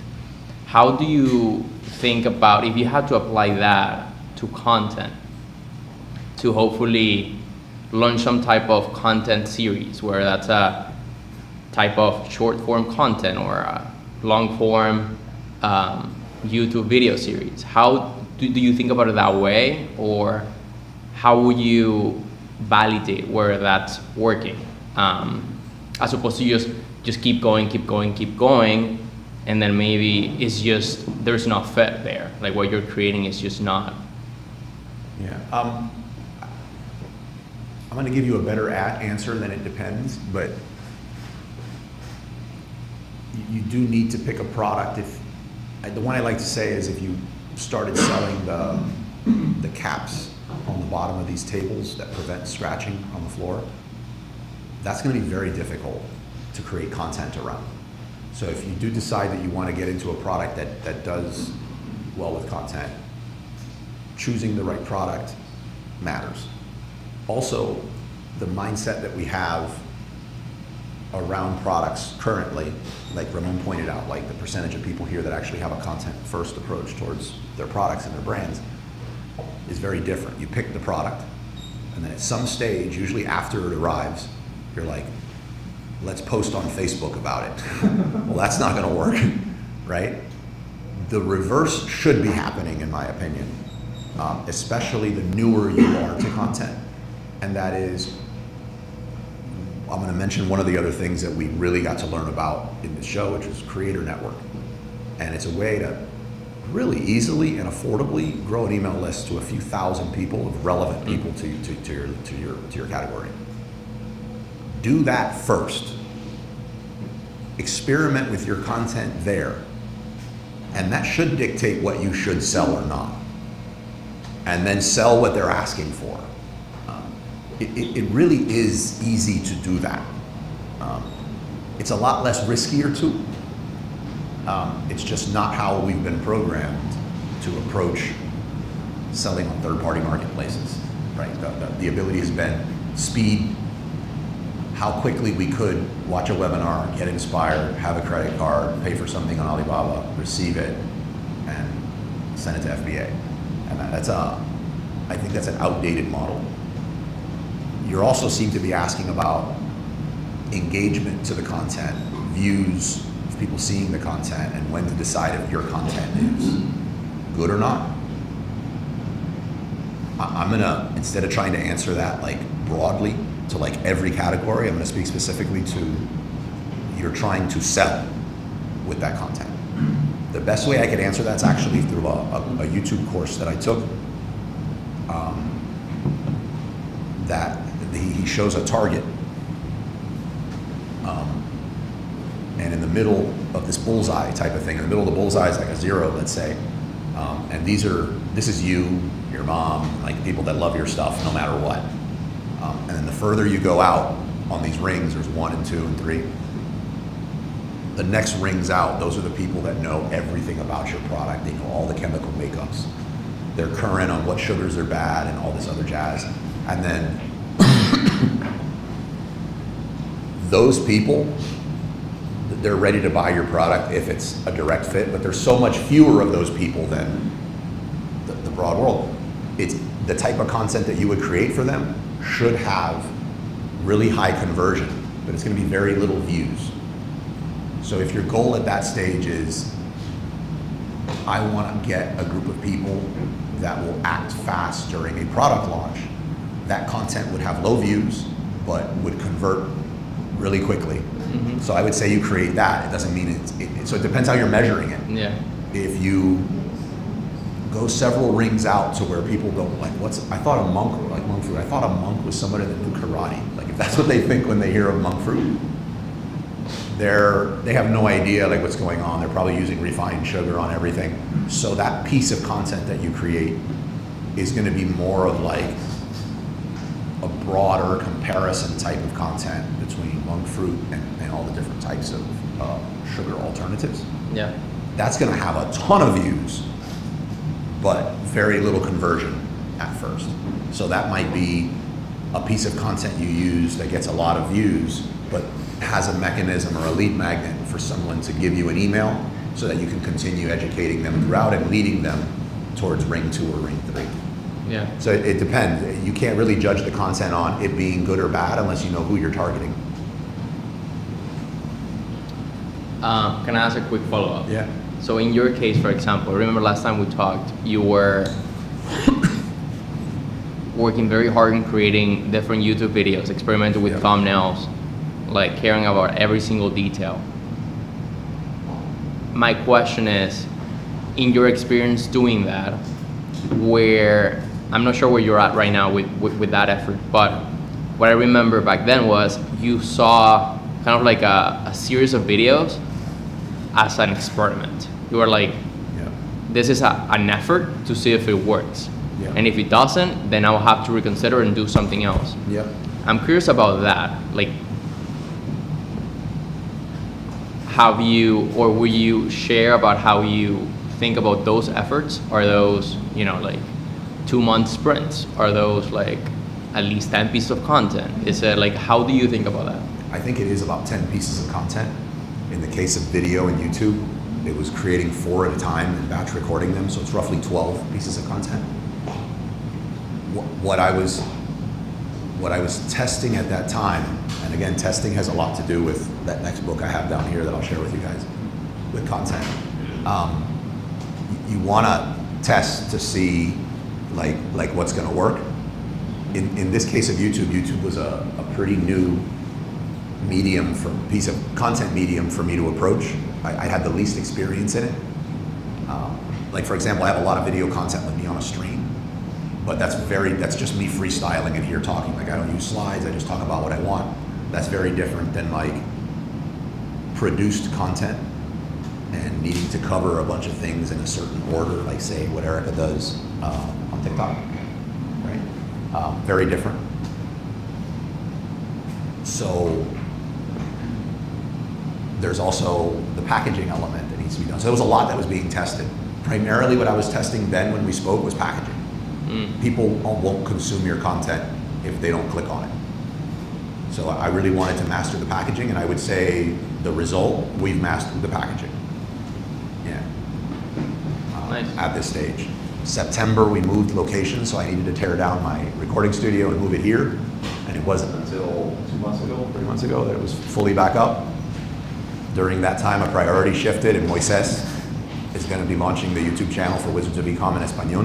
Nice. Magos I del saw a Ecom. thumbnail. Huh? I saw a thumbnail. Yeah, you saw the thumbnail? Yeah. What do you think of the thumbnail? Nice. Yeah, so we mastered the thumbnail process Yeah. now. And he's already batch recorded his first 4, so for me it went from me being the one doing it to sort of mentoring, teaching somebody else, and activating a whole additional channel. We're working on my next 4 thumbnails now, and I'll be back in the saddle on that soon. Nice. Did that help answer it? Yeah. Yeah, Thank but you. I would look at it as at least 12 pieces of content. In every medium I've had, your first 10 pieces of content suck, and they suck a little less until you get to about 10. Yeah. So, yeah, okay. Let me switch gears back to the show. So, because that was some questions from the show and not necessarily the show stuff. So I already shared that the show was good. Let's talk about Creator Network. And I might say ConvertKit or Kit. They're the same thing. The company named ConvertKit, they rebranded their name into Kit. I know them more as ConvertKit, so if you hear me change up in the words, it's the same company. They're the ones that hosted this show. And they're known as an email solutions provider, like think of a MailChimp or whatever you're accustomed to seeing, but a lot better. And they're for content creators that sell. They purchased another company that allows you, someone who has an email list, to monetize your audience. So let's say, Andres has an email list of people, or wants to start an email list of people that are anti-sugar, or he wants to put together, he's got a print-on-demand business in the e-com space that prints out nothing but like anti-sugar type stuff.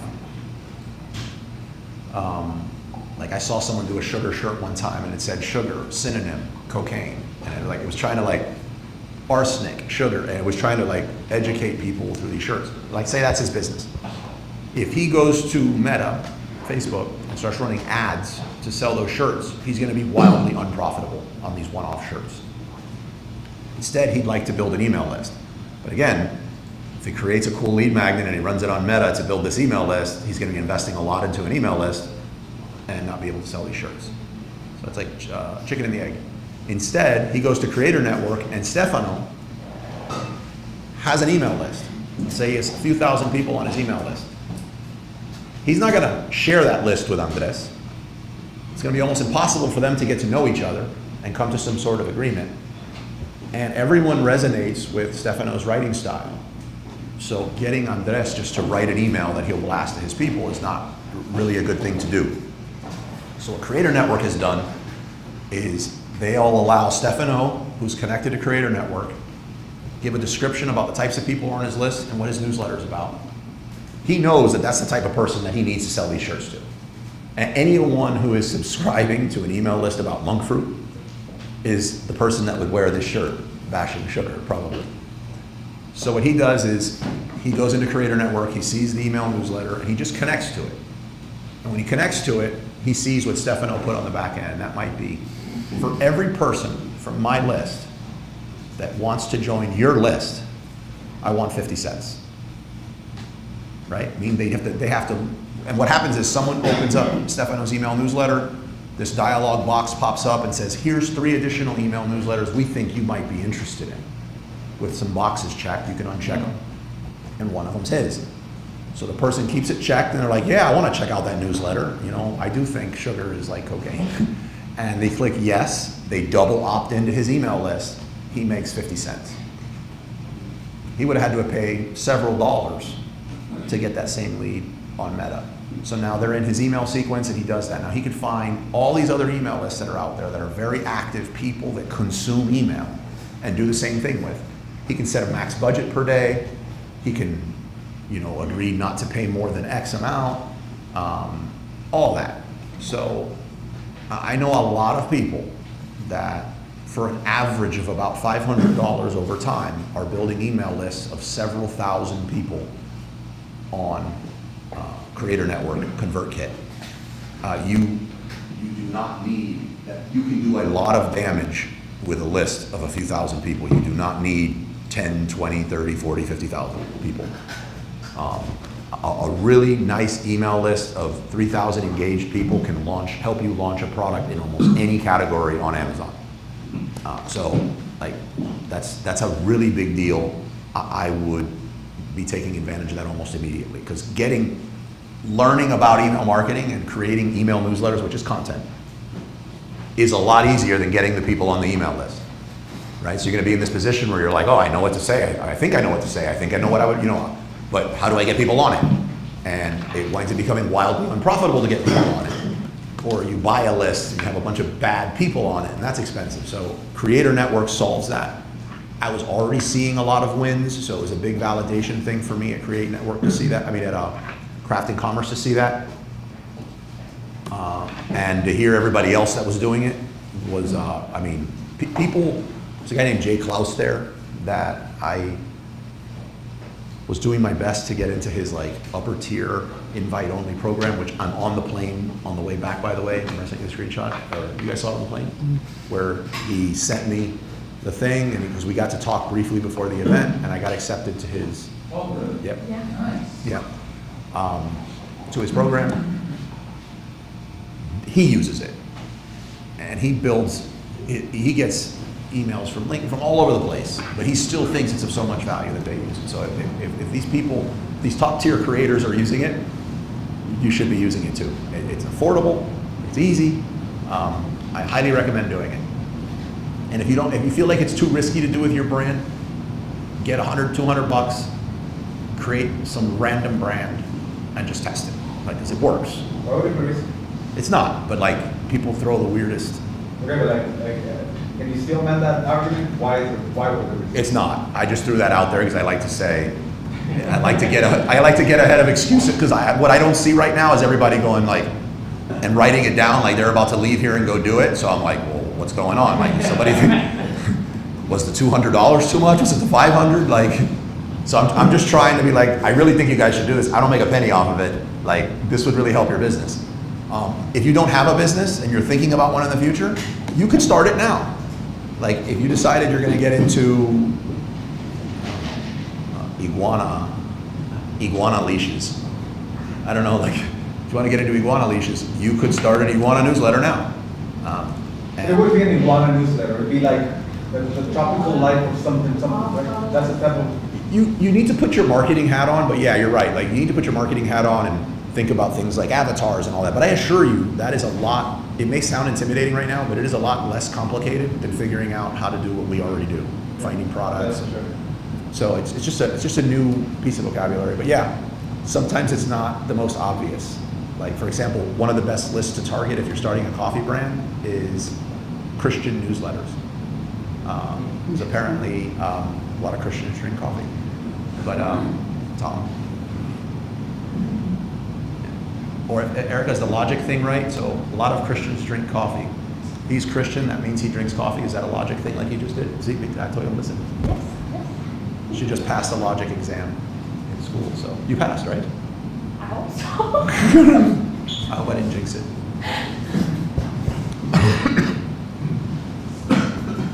For a private little brand, what is a good frequency for an email newsletter? Monthly, weekly? Just get For an email newsletter, getting the quality right yeah. shouldn't be as difficult as, say, a podcast or video. I think with an email, if you're not, your quality needs to be there, but if you're not doing weekly, you might not be very relevant. Also, with written word, seem to be pretty general consensus is like a lot of the research and organization of written content, like 30 to 40% of that part that is not that enjoyable but is necessary to do, seems to be the one spot that everybody agrees that AI excels at. So you can knock out 40% of the crappy part and have fun with the other 60 and get some good content. There's no reason why it's not at least once a week. Also remember, when you get into email newsletters and you get into just email marketing in general, you get to do some really cool stuff. Like, there's no reason why you can't have eventually 5 newsletters that go out every week, but everyone that's interested in one only receives 1. And the people that are interested in 3 can receive 3, all in one newsletter, like, or separate, or at specific times. Like, there's such easy ways to like say, oh, anytime somebody opens a newsletter within a couple hours of this window, have my newsletter go to them automatically at that time. Like, there's so many cool things you can set up on the back end that there's no reason why it can't be like hyper customized. There was a great newsletter that got bought out by HubSpot and then turned to crap called Trends. Trends did things like, I mean, they had like hundreds of thousands of people, I think, on their email newsletter. And they would create like half a dozen subject lines, and they'd send out maybe like 10,000 emails at 1 a.m. to a different country than their main audience, test how well it worked. And they did that for a bunch of subject lines. And then by 9 a.m. they knew the subject line that would perform best. And then it was all automated, like, but email can do that. Just I guess your question was, why is everybody not running out to do it? I think maybe if you could illustrate what growing an email list and a newsletter can actually make people. Like, what's the monetary value of it? Because right now I think a lot of people go, okay, great, I created an email list, now I'm sitting in front of the computer typing an email to 200 people, then it's 300 people, and I'm paying for this. What is the payoff? I think maybe if you can illustrate some payoffs. I can give one example right now. I have a friend named Nate McAllister, and he's got 2,500 people that are really engaged in his newsletter, and he constantly is selling them different courses and different stuff. And he probably makes $500,000 a year off those really engaged people. But I don't know if you want to share, like, maybe that's why you're getting some of the glassed over looks like newsletter. Doesn't sound very exciting, but there's a lot of money to be made there. Yeah, one of them, keeping it specific to here, is you probably wouldn't have to spend much in the way of Amazon pay-per-click advertising when you launched a product. Your launches of your products would be wildly profitable. In the event that you ran out of stock or stalled, or Amazon, put a pause on your product, jump-starting it back again would be one email away from doing it and making a lot more money. Having an email newsletter, even though your game is I sell products on Amazon, having an email newsletter though that's selling, somebody have another product that we could talk about? I'll just stick with shampoo. He sells shampoo, women's shampoo, Brazilian keratin. So it sells keratin. There's a lot of other brands out there and services that want to get in front of people that are into keratin, and they will pay you to run an ad for them in your email newsletter, or plug them, or mention them. If you have an audience of people that are into monk fruit, they're probably also into a lot of other things similar to monk fruit, and you can talk about those things and put affiliate links in there. So you can make a lot of money. In most cases, you're going to make more money more profit off your email newsletter than you will in your first year of selling that actual product on Amazon. There's a lot of costs that go into launching that. So it's an additional stream of money that is helping your product. And just continues to get better and better. Most people's email list makes more money for them than the actual platform where the product sells, if it's a third-party platform. So hopefully that excites you a little bit. So there's Creator Network. Highly recommend doing it. If you just search for Kit Creator Network on Google, it'll pull up.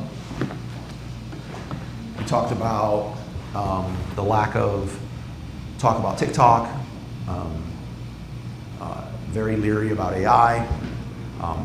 Let me bring up one thing. It wasn't so much leery about AI, it was more, the creators were actually pretty excited that the only thing it could create was mediocre stuff. But that even if it got better, most people can tell the difference between AI content and a real person, and people still want to connect to people. Unless you're just holding up a shirt that shows like what the print-on-demand slogan can say, and then I mean, that does well enough.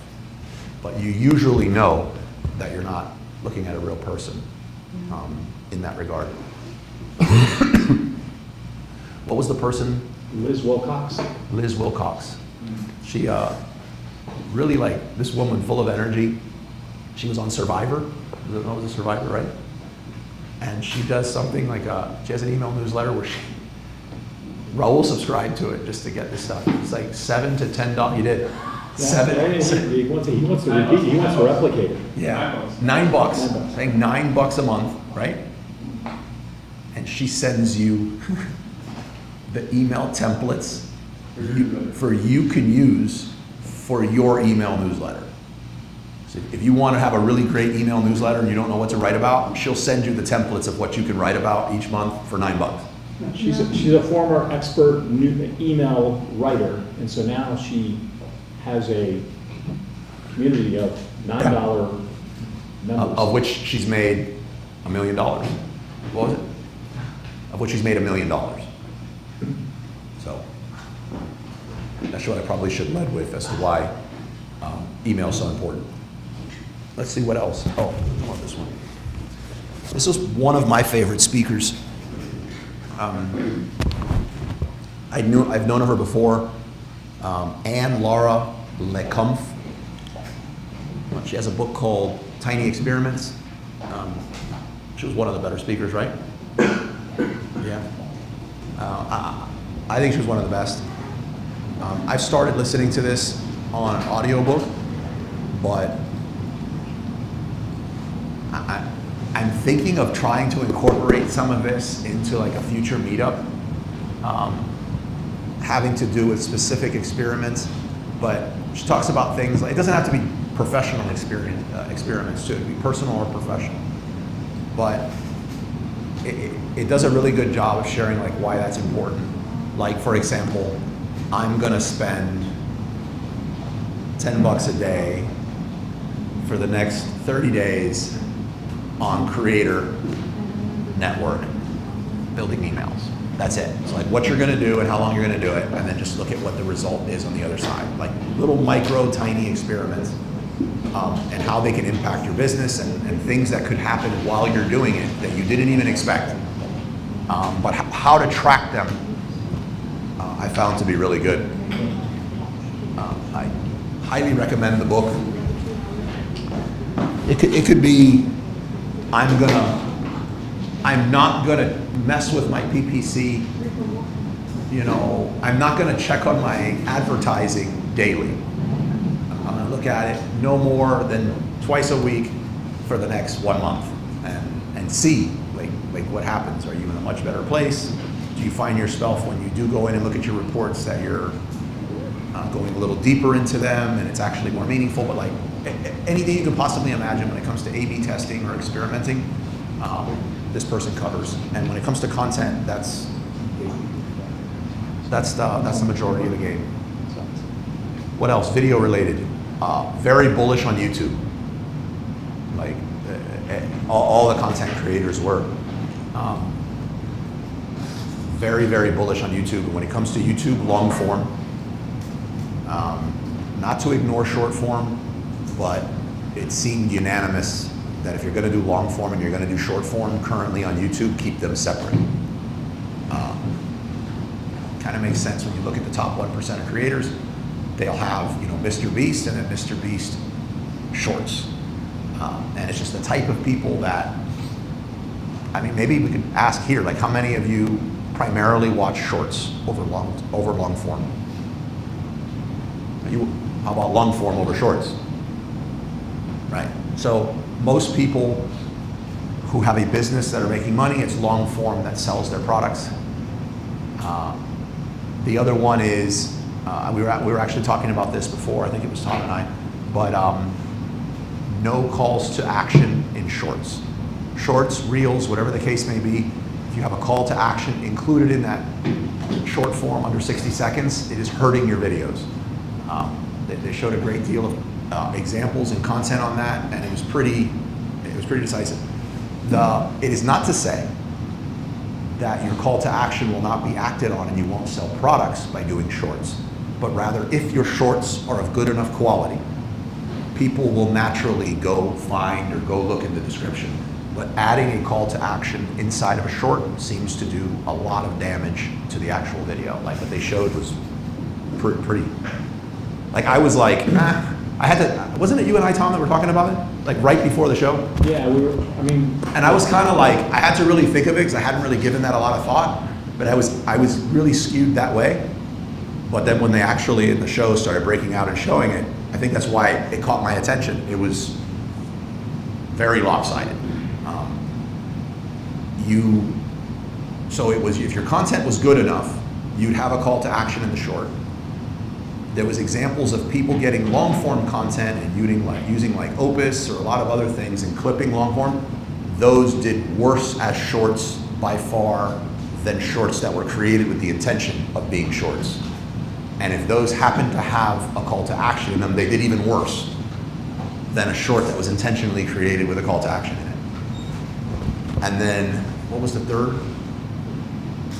But you said create separate channels for your short and 100%. separate channel for your long? Yep. Yep. Yeah. It was, we're talking about like 99% to 1. Like it wasn't across the board on channels, which seems kind of weird with all the knowledge that YouTube specifically has. That like they have a podcast tab, a shorts tab, a video tab. It just seemed like a better experience to me to have it all under one roof and one channel. But no, it's completely different. But there was another one with shorts. But that shorts were good. They weren't the best thing for your business. As if you were doing long form and shorts, great. If you're just doing shorts, kind of seemed like you weren't really working the business or like leveraging video that great.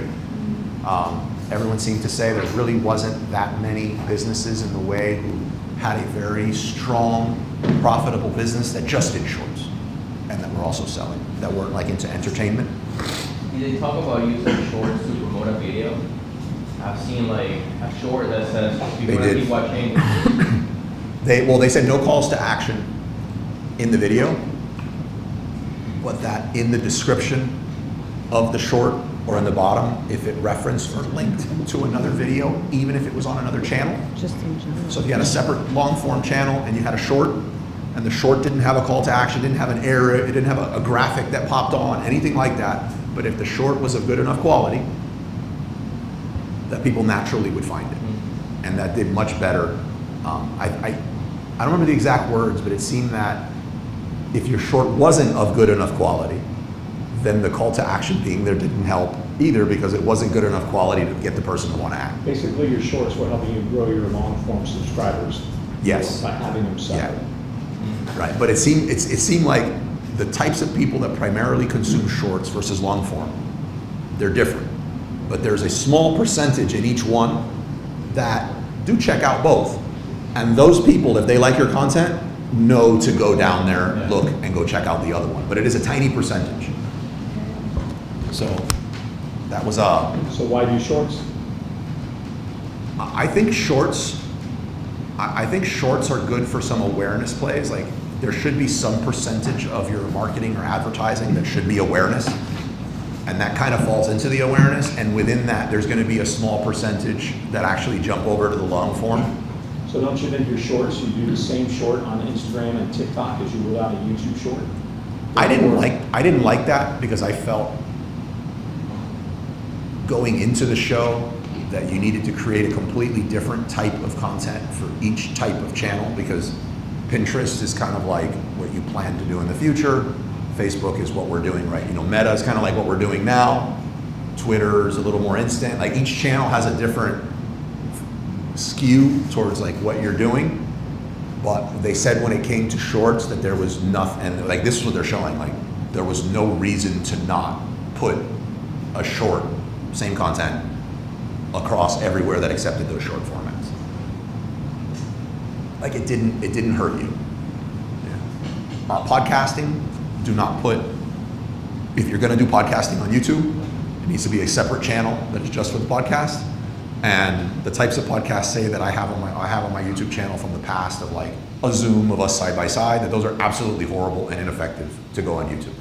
But we kind of saw that in the data. How do you reconcile the difference between educational versus entertainment content? And what works best for what? Because long-form entertainment is difficult. Yeah, most businesses were doing educational content, but you want to make your educational as least boring as possible. So you have to figure out like what that balance is. I'm imagining if you're teaching wills, trusts, and estates, that the amount of humor and fun that you inject into that maybe is less than if we were talking about mushroom hunting. You know what I mean? Remember Mushroom Hunter? Wasn't it you that said mushroom that one day? Yeah. Then like mushroom hunting and everything that goes into that. One of them you're probably dressed up nice and at an office desk, and the other one you're out in the woods hunting for mushrooms. So like I think it depends on the amount. Then again, if everyone is looking stuffy with a jacket talking about wills, trusts, and estates, there's almost like the rebel's guide to everything. How about you wear a tank top and that's how you stand out? So it really just depends. There is a big difference though between educational and pure entertainment. That's what I Pure want. entertainment is you break something, you fill something, you do something shocking, and you keep escalating the shocking. But those are just like entertainment seekers. And nothing wrong with that if that's your thing, but your entire business is that entertainment, and when you stop being entertaining, that's it.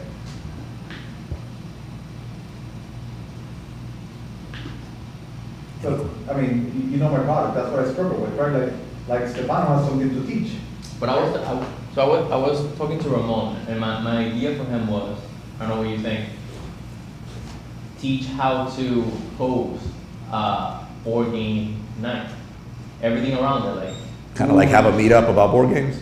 Yeah, food, inviting people, like, I think there's a lot of potential there. I think people will have a lot of. I agree with Stefano. Snacks to have around. And if you do it, we can say it's his idea that you've never heard of before. I'll go to that. You know what? Anybody else think that's a good idea? You should reference the Chinese top one game, Mahjong. You can have like a Mahjong room, like for your table game, Mahjong. Which game are you talking about, by the way? Because you have a few. No, in general. Right? Well, I don't think it works like that. It's in general. But like, I've heard you talk about board games because your angle is I want to bring Right. the family off the electronics and to the table, right? So just understand that, first of all, that's a tall order. Like there's a lot of salad shacks that are opening up everywhere because they want people to eat healthy, but they also go out of business before they lease it. You know what I mean? Like, so like, just because someone wants it, it doesn't mean like you build it and they will come. Steak and cheese as a sandwich is what This is they a want. cheat day and I crushed it at the gym today. I hope you see it because you'll eat one. The amount of grease I saw on it, though, I don't think you'll stop talking about it for a few weeks. And God forbid you get sick because you'll hold that over my head for a year. Can't wait, I can't wait. But, okay, so if it was me, I don't know what I'm talking about. You know what I'm gonna do is a different way. Stefano told me an idea Oh, God. that I think would be good.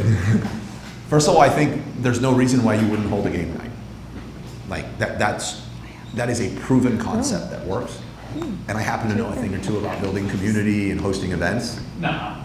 Right? Yeah, like, so like, really good there. Not to mention, he's being sarcastic in the back, but he knows, probably like the person that knows like right after me, the next most about building community and hosting events. So like you have so many people around you that like, that's a home run.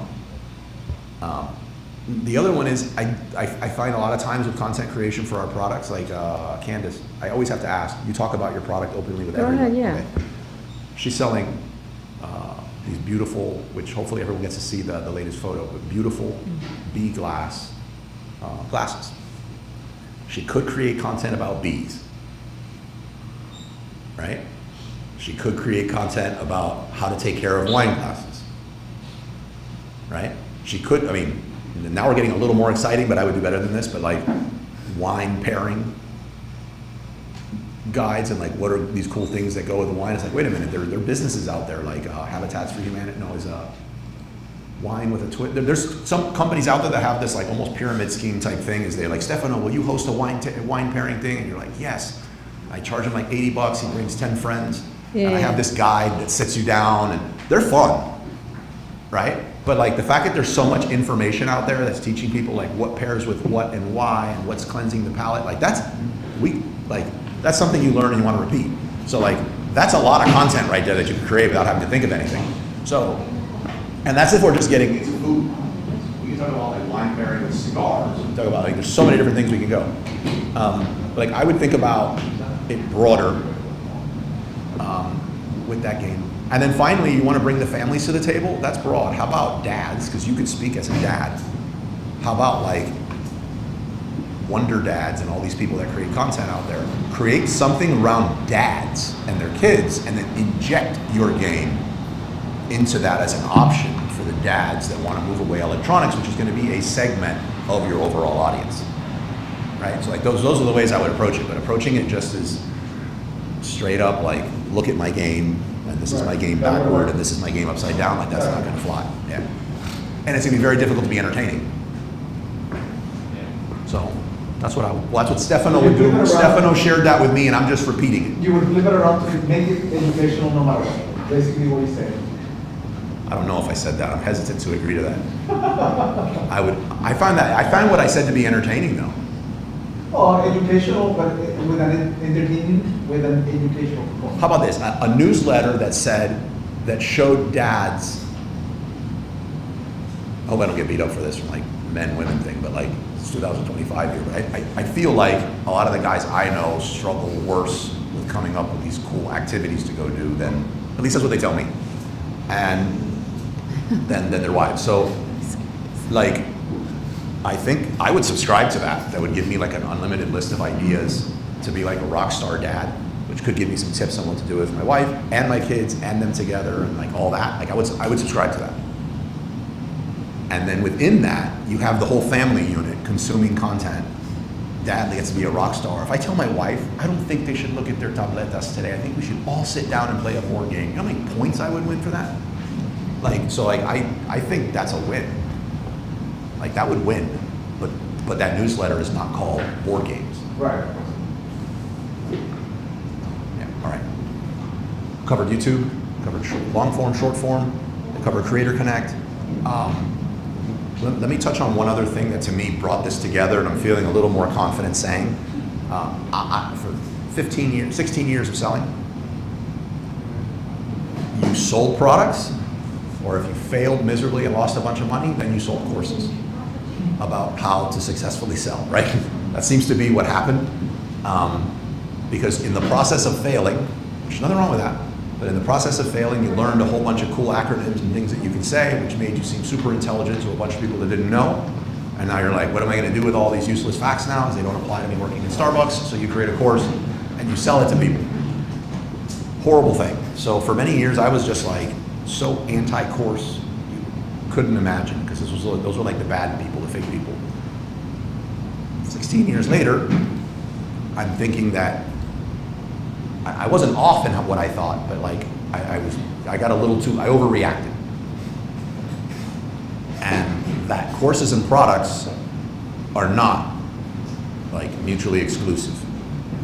The example I give regularly, and I just think this is a killer example because it's true. If you wanted right now to go get into a niche and start a brand, and you decided I didn't have a lot of money, you might land on an ice cream scooper on Alibaba. They're cheap, no moving parts. You would also die on Amazon selling an ice cream scooper because it's probably gonna sell for like $6.99. And it's gonna look like every other ice cream scooper there. And you're probably gonna pay $4 in ads to get a click. And you're gonna just be completely upside down in your economics of your product. But if you go to Creator Connect, you start building an email list now, as you're like, man, I really wanna be in the ice cream space. Maybe I wanna be in the ice cream space and not use all the BS sugar that's in there, and I wanna make homemade ice cream. Like, can you monk fruit ice cream? Is there such a thing? No. But But you can Ninja creamy. with a ninja, yeah. with a ninja. Ninja Creamy. That makes ice cream. Oh, Carmen has one. Yeah, she sent me the link and I meant to get it. Yeah, okay. So, It's $170 at Costco. yeah, so that's one trip to Cold Stone. It's one trip to Cold Stone with your wife and kids, $170. So like, you decide you're gonna get an ice cream, but you're like, Carlos said ice cream scoopers are bad, I don't know what else to sell. So you start a newsletter on how to make homemade ice cream. If you've never made homemade ice cream, it's completely fine. ChatGPT can show you how to make homemade ice cream, right? So you're creating email newsletters on how to make different flavors of homemade ice cream, and you're building this list. Guess what they all need? An ice cream scooper, right? So you could sell this course, say for 15 bucks, right? 5 bucks, 15 bucks, on how to make homemade ice cream and all these different flavors and how to make it healthy if that's your jam. And then sell those people the ice cream scoopers. And then when they're all chatting, you're not gonna have to pay ads to sell this ice cream scooper. You're gonna let them know about the big launch inspired by them of your ice cream scooper that is launched. They're gonna go buy it from your email blast to your own audience. You're gonna rank and you're gonna start getting natural sales because you're in a better position on Amazon. And guess what? They start talking about what are those boards that they, those stones that they use to like chop up the ice cream in Cold Stone. They're called something. Drawing a blank, but they're it's a specific material. They're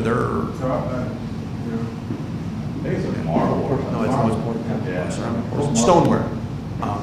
So these stoneware tops that you can like bust up the ice cream on and mix stuff in and everything. You're gonna want to buy one of those.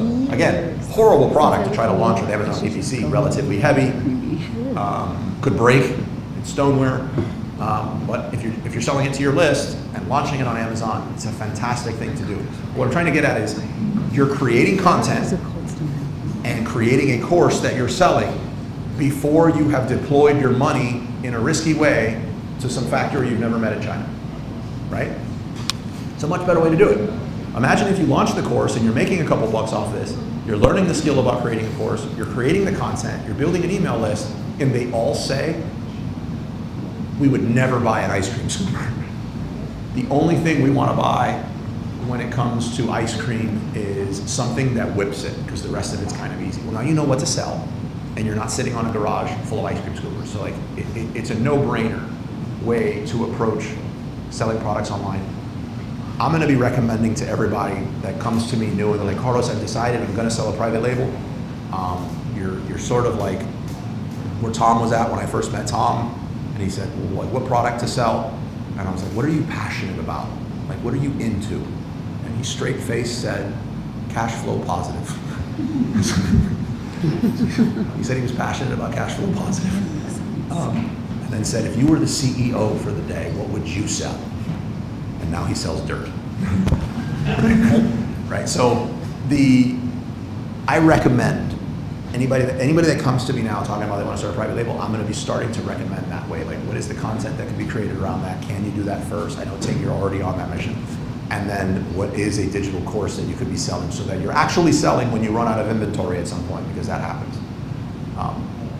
So yeah, that's what I had. Those are my takeaways. I feel like I had all the validation I need to know now that courses should play a part in your product. It should probably they don't have to be before. If you've already launched your product, you can totally bring them in afterwards. But think about that. Instead of thinking of another widget that you can bring in that's not going to be as profitable as your other one, but you need to grow your product line, think of something that can be wildly profitable, can make your PPC more affordable, and can continue selling around the clock, like courses and content creation.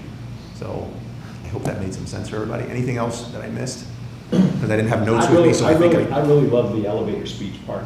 Oh yeah, do it. What do you do, Tom? I help investors become millionaires. Okay. So instead of like, they would ask me and say, like, what do you do for a living? Well, I have a private label brand and I sell monk fruit and I sell it on Amazon, I sell it online. Instead of that, you can say, I make people healthier. So just a better way to like almost get people to say like, what do you mean by that? Well, actually, we try to help get sugar out of people's diet. So it was just a pretty clever way of getting them to engage with you. And then also on top of that, it was, don't just have one of those. So depending on who you meet, like if I met Bruce and he said, You know, I would ask him first, what do you do? Well, I'm in the sleep industry, et cetera, et cetera. So I would tailor mine when he asked me, you know, what do you do? I have people that own sleep businesses become millionaires. You know, so you can tailor that specifically to what they mean. And I thought it was so brilliant because I've been in business for 33 years as an investment advisor, and I've never said that to anybody. Like, I help investors become millionaires, and that's so much sharper and clearer and just more definitive. And they gave so many other examples of big-time influencers, big-time Pat Flynn's of the world and stuff like that really have that narrow scope. I do this for this, and that was it. Yeah, that was so it was like one of the first presentations they had that day, right? And he talked about how the elevator actually happened. So it was I thought that, I didn't know that. Yeah. The guy's premise was kind of like the elevator pitch is dead, Right. and at the end he ties into how the elevator pitch started, and apparently it had to do with the person who created the hydraulics in the It's elevators. like some 1898, you know, show, and this guy was on this elevator shaft, and you know, he was on this platform, and he was going to let it go, and everybody in the audience went, oh, like he was going to die, you know, because that, Right. if your elevator broke, that was not going to end well for you. And he had this mechanical system. To this day, is what stops elevators to make sure that they don't Crash. Crash. That's Right, why and he pitched his thing on that thing as it went down, and he didn't die. So it's the elevator pitch, right? And we just kind of stuck with it.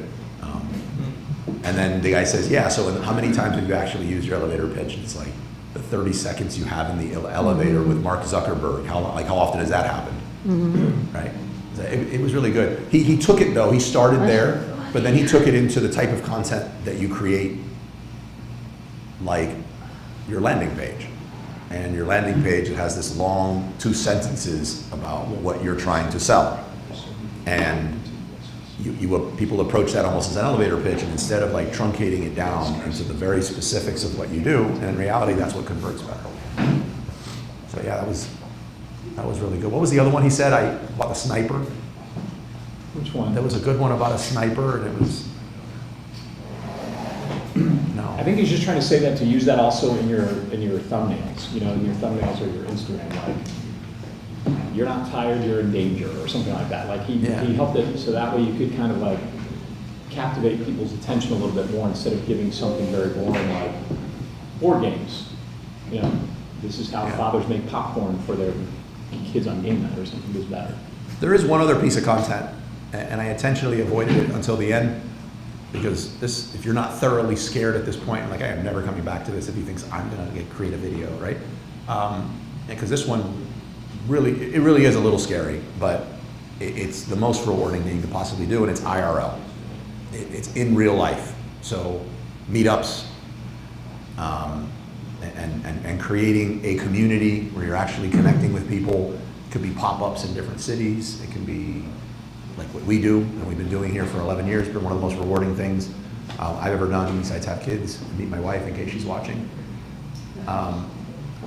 So like, that is another form of content, and that is a type of content that most people get to. Some people just start it straight out the gate, but most people get to it because people that are engaging with them throughout their blogs and their podcasts and their YouTube, enough people are like, you know, they see this person post that they're in Seattle at this coffee shop, and they're like, oh my God, I live a few blocks away, why don't you do a meetup? And the next thing you know, they do it, and everyone finds it to be super rewarding, because at the end of the day, the content is just a way to reach a broader audience. Like, what we're looking for is engagement with other people that are into the same things that we're into. So community or IRL in real life is another form of content. Like what we just did a 2.5 hour, people watching this at a 2.5 hour live stream, which is a bit of content, and we've had the ability to do 2.5 hours in person. If this would have been a 2.5 hour blog and I said all of the same things, when would you have stopped reading, right? Like, so it's another medium that brings in like body language and a lot of other elements to turn it into a great piece of content. I assure you the structure of this event, or for those of you that thought this was a good event, is not what our first event looked like. Like our first event was pretty bad. And it just, with feedback, you get better and better, and consistency. So that's all I had. We're a little early. Well, actually, no, that's like right on the money. We had 5 more minutes. We're back to our regular schedule, meeting on Saturdays. We got like a 4th of July weekend coming up. We don't have a meetup that Saturday, which I think is like in 2 weeks.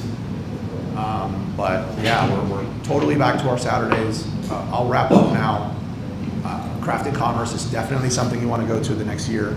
Be expecting a lot more content and us talking about different ways you can bring it into your business. And thank you. There was no questions on the stream, Bruce? No. Okay.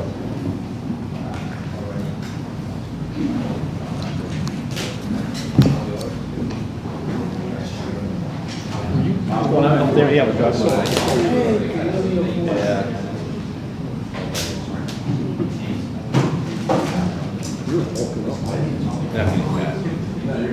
Sugar. Gotta stop the sugar. That hits home. You like 10 pounds? That's the sugar. That's the sugar. Yeah. Fruit. Mango, you said we're mango season. I love mangoes. One mango, Yeah. 1 pound. 1 pound, 1 mango. Oh my God. Yeah, I don't put sugar in it. Mango naturally has a lot of sugar. Oh, it's sweet. Sweet, yeah. Plus it's like fibers. You know, it's like eating a banana, like a really sweet banana. I have my kid. My kid lost his best friend this week. And 21 years old. Car crash.